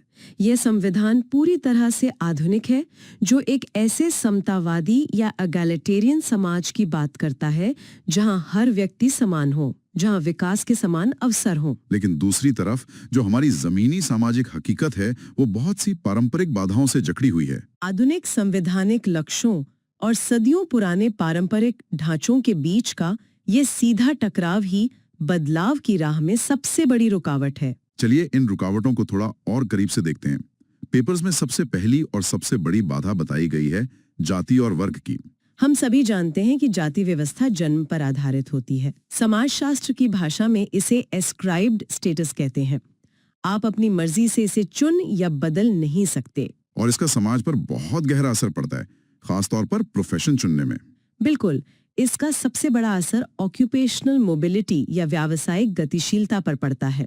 सदियों से इस व्यवस्था ने यह तय करने की कोशिश की है कि कौन सा व्यक्ति किस पेशे में जाएगा, चाहे उसकी व्यक्तिगत योग्यता कुछ भी हो। इसके अलावा सगोत्र विवाह या अपनी ही जाति में विवाह करने का जो कड़ा नियम है, जिसे एंडोगैमी कहते हैं, हाँ एंडोगैमी, वो समाज के विभिन्न हिस्सों को आपस में घुलने मिलने से रोकता है। और आधुनिक समय में यही व्यवस्था वोट बैंक की राजनीति का आधार बन जाती है, जहां राजनीतिक फैसले योग्यता या विकास पर नहीं बल्कि जातियों के समीकरण पर आधारित होते हैं। और इसके ठीक समानांतर जो दूसरी बाधा है वो है वर्ग या क्लास। अब जाति तो जन्म से मिली, लेकिन वर्ग अर्जित होता है, यानी अचीव्ड स्टेटस, जिसे आप अपनी संपत्ति, आय या शिक्षा से हासिल करते हैं। सुनने में लगता है कि ये तो अच्छी बात है, यहाँ मेहनत से आगे बढ़ा जा सकता है, लेकिन हकीकत में वर्ग व्यवस्था भी अपने आप में एक बहुत बड़ी दीवार है। ऐसा इसलिए है क्योंकि वर्ग व्यवस्था समाज में भयानक आर्थिक असमानता पैदा करती है और इसका सबसे क्रूअल असर शिक्षा व्यवस्था पर दिखता है। एक तरफ हमारे पास ऐसे संपन्न परिवार हैं जो अपने बच्चों को हर तरह की सुख सुविधाओं वाले वातानुकूलित और अंतर्राष्ट्रीय स्तर के स्कूलों में भेज सकते हैं, और दूसरी तरफ वो वर्ग है जिसके बच्चों के लिए छत और ब्लैकबोर्ड वाली बुनियादी स्कूलिंग भी एक संघर्ष है। इस असमानता का नतीजा ये होता है कि समाज में वर्टिकल मोबिलिटी, यानी एक गरीब इंसान का मेहनत करके ऊंचे स्तर तक पहुंचना बहुत ही मुश्किल हो जाता है। इसके बाद जिन दो और बाधाओं का जिक्र है वे हैं निर्जातीयता और भाषा। निर्जातीयता को एथनोसेंट्रिज्म या स्वजाति केंद्रवाद के चश्मे से समझाया गया है। ये एक बड़ी अजीब सी मनोवैज्ञानिक स्थिति है। इसमें एक विशेष समूह को ये गहरा विश्वास हो जाता है कि हमारी संस्कृति, हमारा समूह ही इस दुनिया में सबसे श्रेष्ठ है और बाकी सब हमसे नीचे हैं। ये श्रेष्ठता की भावना जब उग्र रूप ले लेती है तो ये दूसरे समूहों के साथ अविश्वास और सीधा टकराव पैदा करती है। ये राष्ट्रीय एकता और सामाजिक समरसता के लिए बहुत खतरनाक है। और इसी से मिलती जुलती एक और बाधा है भाषावाद, यानी लिंग्विज्म। भाषावाद का मतलब सिर्फ अपनी मातृभाषा से प्रेम करना नहीं है। अपनी भाषा से प्रेम करना तो बहुत स्वाभाविक है। समस्या तब शुरू होती है जब ये प्रेम एक अंधा और उग्र रूप में बदल जाता है और व्यक्ति दूसरे क्षेत्रों की भाषाओं से नफरत करने लगता है या उन्हें नीचा दिखाने लगता है। इसका सीधा असर संचार और मोबिलिटी पर पड़ता है। लोग दूसरे भाषाई राज्यों में जाकर काम करने, बसने या व्यापार करने से कतराने लगते हैं, जिससे पूरे देश की गतिशीलता ही रुक जाती है। और इसी कड़ी में धर्म और क्षेत्रवाद की भी बड़ी भूमिका है। धर्म के नाम पर जब कट्टरता और सांप्रदायिकता फैलती है तो वो समाज को आधुनिक विज्ञान, तार्किक सोच और यहाँ तक कि सहज शिक्षा जैसे प्रगतिशील विचारों को खुले दिमाग से अपनाने से रोकती है। लोग नई सोच को अपने धर्म के लिए खतरे के रूप में देखने लगते हैं। और आखिर में क्षेत्रवाद से जुड़ा एक ऐसा कॉन्सेप्ट सामने आता है जिसे इन पेपर्स में धरती पुत्र का सिद्धांत या son of the soil theory कहा गया है। ये आजकल बहुत देखने को मिलता है, जहाँ किसी राज्य या क्षेत्र के स्थानीय लोग ये उग्र मांग करने लगते हैं कि यहाँ की सभी नौकरियों और संसाधनों पर केवल और केवल हमारा हक है। वे बाहरी लोगों या प्रवासियों को बाहर निकालने की बात करते हैं। लेकिन ये मांग हवा में से तो पैदा नहीं होती। बिल्कुल नहीं। अगर हम इसका गहराई से विश्लेषण करें तो इसके मूल में देश का असमान आर्थिक विकास है। जब किसी एक क्षेत्र में बहुत विकास होता है और दूसरा क्षेत्र पिछड़ा रह जाता है तो लोग रोजगार के लिए पलायन करते हैं। और जब संसाधनों की कमी होती है तो ये धरती पुत्र की भावना एक आर्थिक असुरक्षा के रूप में भड़क उठती है। ये पूरी तरह से अर्थशास्त्र और समाजशास्त्र का मिला-जुला परिणाम है। ये पूरा विश्लेषण वाकई दिमाग के जाले साफ कर देने वाला है। हमने देखा कि समाज कैसे काम करता है, कैसे बदलाव का मतलब हमेशा प्रगति नहीं होता और कैसे हमारे ही बनाए हुए ढांचे हमारी राह रोक लेते हैं। अगर हम इन सारे रिसर्च पेपर्स और थ्योरीज का एक क्रक्स या निचोड़ निकालें, खासकर उन अभ्यर्थियों के लिए जो यूजीसी नेट या असिस्टेंट प्रोफेसर एग्जाम्स की तैयारी कर रहे हैं, तो कुछ बातें बिल्कुल स्पष्ट हो जाती हैं। तो चलिए एक तेज पुनरीक्षण या क्विक रिवीजन कर लेते हैं। परीक्षा के नजरिए से सबसे पहले मकाइवर और पेज की परिभाषा याद रखें। सामाजिक संबंधों का जाल और किंग्सले डेविस का संरचनात्मक बदलाव का सिद्धांत। बिल्कुल। फिर अगर हम पिछले वर्षों के प्रश्नों यानी PYQs की बात करें तो एक प्रश्न बार बार आता है, सांस्कृतिक विलंबना का सिद्धांत किसने गढ़ा? इसका उत्तर है विलियम एफ ऑगबन ने 1922 में। एक और बहुत महत्वपूर्ण प्रश्न आता है कि व्यावसायिक गतिशीलता को कौन सा कारक रोकता है? इसका उत्तर है जाति व्यवस्था, जो कि एक एस्क्राइब स्टेटस है। और एक कॉन्सेप्चुअल सवाल ये बनता है कि क्या सामाजिक परिवर्तन नैतिक है? नहीं, ये वस्तुनिष्ठ या ऑब्जेक्टिव है। प्रगति में नैतिकता होती है, परिवर्तन में नहीं। ये कुछ ऐसे कीवर्ड्स हैं जो परीक्षा में सीधे तौर पर पूछे जाते हैं। बिल्कुल, ये सिर्फ कुछ शब्द नहीं है बल्कि हमारे समाज का आईना है। और इस डीप डाइव के बिल्कुल अंत में इन सभी सिद्धांतों को आज की 21वीं सदी की हकीकत में रखते हुए एक बहुत ही बड़ा सवाल दिमाग में आता है। हमने देखा कि कैसे ऑगबर्न ने कहा था कि भौतिक संस्कृति आगे भाग जाती है और हमारी सोच पीछे रह जाती है। और यही आज के समय की सबसे बड़ी चुनौती है। आज हम ऐसे मुकाम पर खड़े हैं जहां हमारी भौतिक संस्कृति जैसे आर्टिफिशियल इंटेलिजेंस, जेनेटिक इंजीनियरिंग और ऑटोमेशन रॉकेट की गति से नहीं बल्कि प्रकाश की गति से आगे भाग रही है। ऐसे में एक बहुत ही गंभीर और विचारोत्तेजक सवाल खड़ा होता है। क्या हमारे समाज की अभौतिक संस्कृति, हमारे नैतिक मूल्य, हमारी संवेदनशीलता और हमारी शिक्षा व्यवस्था एक मूल्यांकनकर्ता के रूप में इतनी तेजी से खुद को ढाल पाएगी? क्या हम एक ऐसे भविष्य की ओर तो नहीं बढ़ रहे जहां तकनीक भगवान बन जाएगी और इंसानियत एक भयंकर और अपूर्णीय सांस्कृतिक विलंबना का शिकार हो जाएगी? ये सवाल हमें सिर्फ सोचना ही नहीं चाहिए बल्कि इस पर गहरी एकेडमिक और सामाजिक बहस होनी चाहिए। क्या हम सिर्फ तकनीक के अंधे उपभोक्ता बन रहे हैं या हम उस तकनीक को संभालने और सही दिशा देने वाले मूल्य भी विकसित कर रहे हैं? ये एक ऐसा विचार है जिसे हम यही खुला छोड़ रहे हैं ताकि जो लर्नर्स हमें सुन रहे हैं वे अपनी रोजमर्रा की जिंदगी में इसे महसूस कर सकें और खुद इसके जवाब तलाश सकें। आज के सत्र में हमने शिक्षा के समाजशास्त्रीय आधार की बहुत ही गहरी परतों को खोला है। आज के इस डीप डाइव में हमारे साथ इस वैचारिक सफर पर चलने के लिए आपका बहुत बहुत धन्यवाद। उम्मीद है कि अगली बार जब आप अपने आसपास कोई सामाजिक बदलाव देखेंगे तो उसे इन समाजशास्त्रीय लेंस से जरूर परखेंगे। मिलते हैं अगले डीप डाइव में कुछ और नए और दिलचस्प विचारों के साथ। आज की इस विस्तृत चर्चा में हम एक ऐसे विषय को उठाने वाले हैं जिसे हम सब बहुत आसानी से बस एक थ्योरी मान लेते हैं। हम हमेशा सुनते आए हैं कि शिक्षा एक ग्रेट इक्वलाइजर है, मतलब एक ऐसी चीज जो अमीर गरीब सबको एक ही कतार में लाके खड़ा कर देती है। लेकिन क्या ग्राउंड लेवल पर सच में ऐसा होता है? बिल्कुल नहीं। और इसीलिए आज हम कुछ बेहद प्रामाणिक अकादमिक स्रोत सामग्री को डिकोड कर रहे हैं। ये स्रोत उच्च शिक्षा अध्यापन परीक्षाओं जैसे यूजीसी नेट और यूपीएचईएससी के लिए डिजाइन की गई हैं। टॉपिक है शिक्षा के समाजशास्त्रीय आधार और खास तौर पर सामाजिक और आर्थिक रूप से वंचित वर्गों की शिक्षा। और मैं कहूंगा कि ये स्लाइड सिर्फ रटने वाले नोट्स नहीं है, ये असल में हमारे समाज का एक बहुत ही कड़वा लेकिन सच्चा आईना है। जो भी कैंडिडेट्स आगे चलकर असिस्टेंट प्रोफेसर बनेंगे या नीतियां बनाएंगे, उनके लिए ये समझना बहुत जरूरी है कि सिर्फ एक स्कूल की बिल्डिंग खड़ी कर देने से समानता नहीं आ जाती। सही कहा आपने। हमारा आज का मकसद भी यही है। हमें उन अदृश्य दीवारों को समझना है जो हाशिए पर रहने वाले समूहों को, चाहे वो अनुसूचित जाति हो, जनजातियां हो, महिलाएं, दिव्यांग या ग्रामीण आबादी हो, उन्हें शिक्षा से दूर रखती हैं। तो चलिए इसे अनपैक करते हैं। देखिए, शुरुआत हम इस वंचना या डिसएडवांटेज के कॉन्सेप्ट से ही करते हैं। हाँ, क्योंकि जब भी हम वंचित शब्द सुनते हैं तो हमारे दिमाग में सबसे पहली तस्वीर किसकी आती है? एक गरीब इंसान की। मतलब हमें लगता है कि पैसे की कमी ही वंचना है। जो कि एक बहुत ही सतही सोच है। स्रोत सामग्री बिल्कुल साफ करती है कि भारतीय संदर्भ में वंचना सिर्फ एक खाली बैंक अकाउंट का नाम नहीं है, यह एक बहुआयामी या मल्टी डायमेंशनल बाधा है। मल्टी डायमेंशनल मतलब ये आपको कई तरफ से घेरती है। एग्जैक्टली इसके 3 मुख्य स्तंभ बताए गए हैं। पहला है जियोग्राफिकल आइसोलेशन यानी भौगोलिक अलगाव। जरा सोचिए, एक बच्चा जो किसी बहुत ही दुर्गम पहाड़ी इलाके या घने जंगल वाले गांव में रहता है, उसके लिए नजदीकी स्कूल तक पहुंचना ही अपने आप में एक संघर्ष है। और दूसरा स्तंभ है सोशल एक्सक्लूजन यानी सामाजिक बहिष्कार। ये हमारी उस गहरी जाति व्यवस्था और ऐतिहासिक भेदभाव का सीधा परिणाम है जो आज भी कई रूपों में मौजूद है। बिल्कुल। और तीसरा है फिजिकल या जेंडर डिस्क्रिमिनेशन, शारीरिक और लैंगिक भेदभाव। जब ये तीनों भूगोल, समाज और जेंडर एक साथ मिलते हैं तो एक ऐसा जटिल जाल बन जाता है जिसे काटना बहुत मुश्किल होता है। इसी जाल को काटने के लिए संविधान में समानता और समता की बात की गई है, मतलब इक्वालिटी और इक्विटी।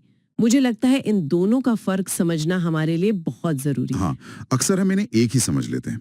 इक्वालिटी या समानता का मतलब है कि आपने सबको एक ही तरह के संसाधन दे दिए, लेकिन इक्विटी या समता का मतलब है निष्पक्ष व्यवहार, जिसे जिस चीज की जरूरत है उसे वो देना। जैसे अवसर की समानता या इक्वालिटी ऑफ अपॉर्चुनिटी। सही कहा। इसका लक्ष्य हाशिए के समूहों को मुख्य धारा में लाने के लिए एक लेवल प्लेइंग फील्ड देना है, ताकि हम उन्हें भी वही शुरुआती मौके दे सकें जो एक सुविधा संपन्न पृष्ठभूमि वाले बच्चे को मिलते हैं। और इसी से जुड़े 2 बहुत ही दिलचस्प कॉन्सेप्ट्स परीक्षा के नजरिया से भी सामने आते हैं। पहला है फर्स्ट जनरेशन लर्नर, मतलब परिवार का वो पहला इंसान जो औपचारिक शिक्षा लेने स्कूल जाता है। ये बहुत बड़ा मनोवैज्ञानिक बोझ होता है उस बच्चे के। घर में कोई ऐसा नहीं है जो उसे होमवर्क करा सके या बोर्ड एग्जाम का स्ट्रेस समझ सके। वो सिर्फ पढ़ नहीं रहा होता, वो पीढ़ियों का पिछड़ापन तोड़ रहा होता है। बिल्कुल। और दूसरा कॉन्सेप्ट जिसने मुझे सच में सोचने पर मजबूर किया वो है अपॉर्चुनिटी कॉस्ट।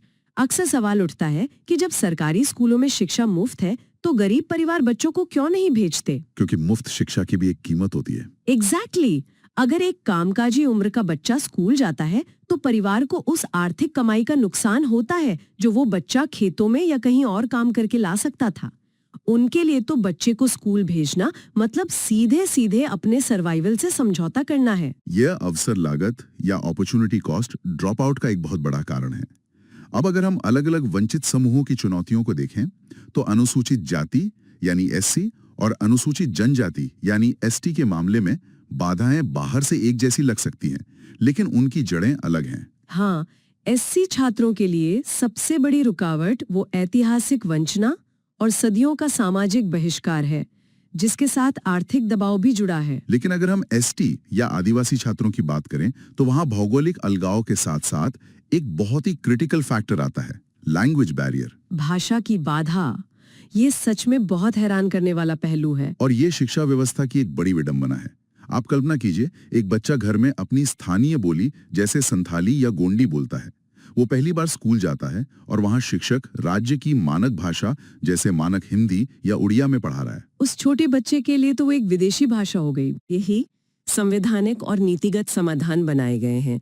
जैसे अगर हम अनुच्छेद 15(4) और अनुच्छेद 46 को देखें, ये दोनों बहुत महत्वपूर्ण हैं, लेकिन अक्सर इनमें कंफ्यूजन होता है। मैं इसे स्पष्ट करता हूँ।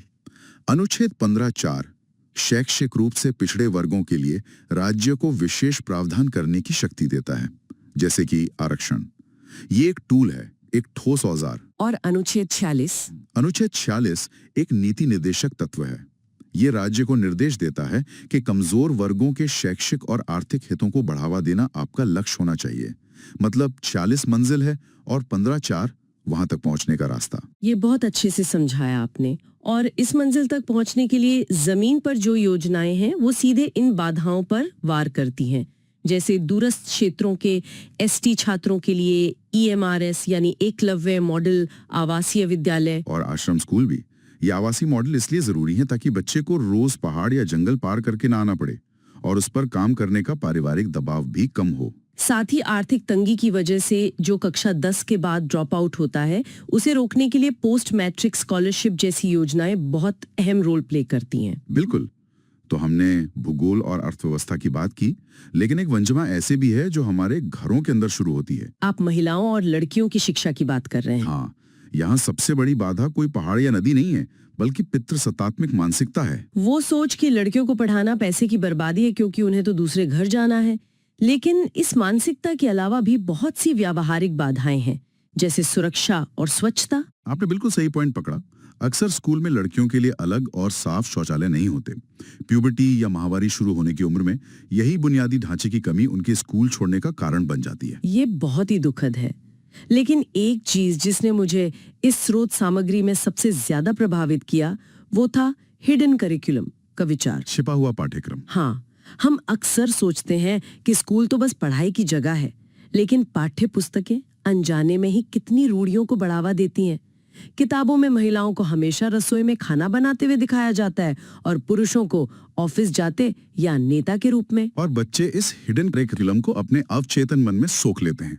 इससे लड़कियों की अपनी आकांक्षाएं भी उसी दायरे में सिमट जाती हैं। इसी पूर्वाग्रह को तोड़ने के लिए संविधान में कानूनी पहलू जोड़े गए हैं। अनुच्छेद 15(1) कहता है कि लिंग के आधार पर कोई भेदभाव नहीं होगा। और फिर अनुच्छेद 15(3) आता है, जो महिलाओं और बच्चों के लिए पॉजिटिव डिस्क्रिमिनेशन की आजादी देता है। मतलब उन्हें आगे लाने के लिए विशेष प्रावधान करना। एग्जैक्टली।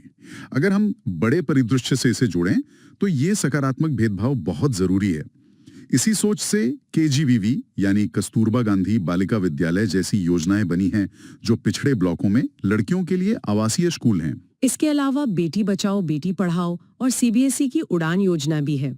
उड़ान योजना मुझे इसलिए खास लगी क्योंकि ये सिर्फ बेसिक साक्षरता की बात नहीं करती, बल्कि इंजीनियरिंग संस्थानों में लड़कियों का नामांकन बढ़ाने पर फोकस करती है। ये एक बहुत बड़ा शिफ्ट है, और ऐसा ही एक ऐतिहासिक बदलाव या पैराडाइम शिफ्ट हमें दिव्यांग छात्रों की शिक्षा के मॉडल में भी देखने को मिलता है। ओह हाँ, डिसेबिलिटी और इंक्लूजन वाला हिस्सा।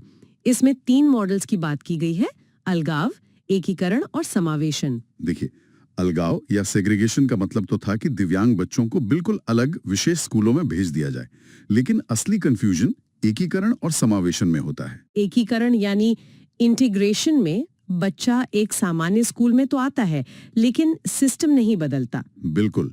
अगर क्लास दूसरी मंजिल पर है तो बच्चे को ही एडजस्ट करना होगा। लेकिन समावेशन या इंक्लूजन में सिस्टम बच्चे की जरूरतों के अनुसार खुद को बदलता है। सीढ़ियों की जगह रैंप बनाए जाते हैं। लेकिन जमीनी हकीकत आज भी समावेशन से बहुत दूर है।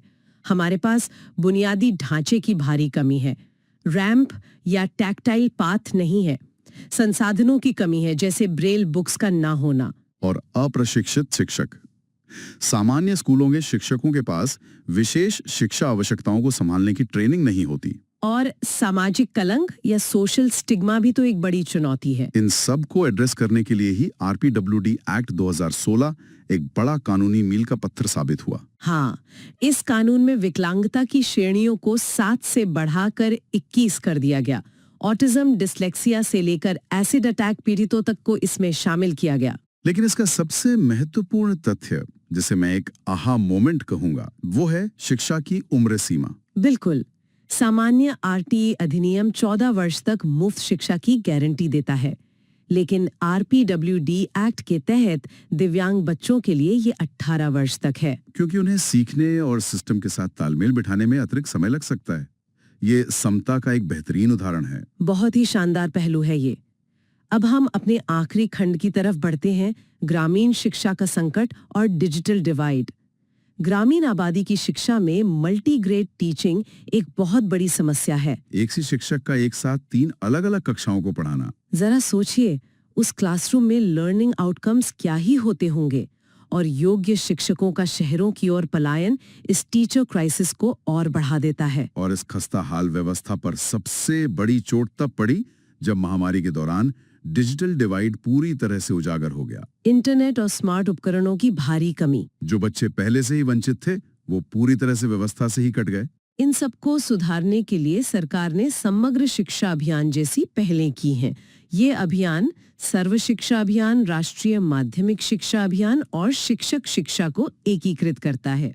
और डिजिटल गैप को पाटने के लिए PM ई-विद्या और दीक्षा पोर्टल जैसे कदम उठाए गए हैं। मुझे इसमें 1 क्लास 1 चैनल टीवी पहल बहुत प्रैक्टिकल लगी, क्योंकि टीवी की पहुंच स्मार्टफोन से कहीं ज्यादा है। सही कहा। तो इन सब पर चर्चा करने के बाद निष्कर्ष यही निकलता है कि शिक्षा में समानता लाने का मतलब केवल स्कूल खोलना नहीं है। बिल्कुल, भाषा की बाधा, शौचालय, पाठ्य पुस्तकों की रूढ़ियां और डिजिटल पहुंच जैसी सूक्ष्म बाधाओं को दूर करना असली चुनौती है। और जो लोग हमें सुन रहे हैं उन्हें ये समझना चाहिए कि ये केवल परीक्षा के प्रश्न नहीं है, ये उपकरण है यह समझने के कि आज का समाज किन बुनियादों पर काम कर रहा है और क्यों कुछ लोगों के लिए सफल होना दूसरों की तुलना में ज्यादा कठिन है। 100% सहमत हूँ मैं। और इस विस्तृत चर्चा का अंत में एक सवाल के साथ करना चाहूंगी। अभी हमने समावेशन या इंक्लूजन की बात की कि व्यवस्था को बच्चे के अनुकूल बदलना चाहिए, ना कि बच्चे को व्यवस्था के अनुकूल। हाँ, वो रैंप वाली बात। तो अगर हम इस बात को अपनी शिक्षा व्यवस्था से निकालकर पूरे समाज पर लागू करें, तो हमें ये सोचना चाहिए कि हमारे व्यापक समाज का कितना बड़ा हिस्सा आज भी केवल एकीकरण के चरण में अटका हुआ है। हम आज भी हाशिए पर रहने वाले लोगों से ही ये उम्मीद क्यों करते हैं कि वे एक ऐसी दुनिया के हिसाब से खुद को ढालें जो उनके लिए बनाई ही नहीं गई थी। ये सच में एक बहुत गहरा और विचारणीय प्रश्न है। और इसी विचार के साथ हम आज की ये विस्तृत चर्चा यहीं समाप्त करते हैं। सुनते रहिए और इस बारे में सोचिएगा जरूर।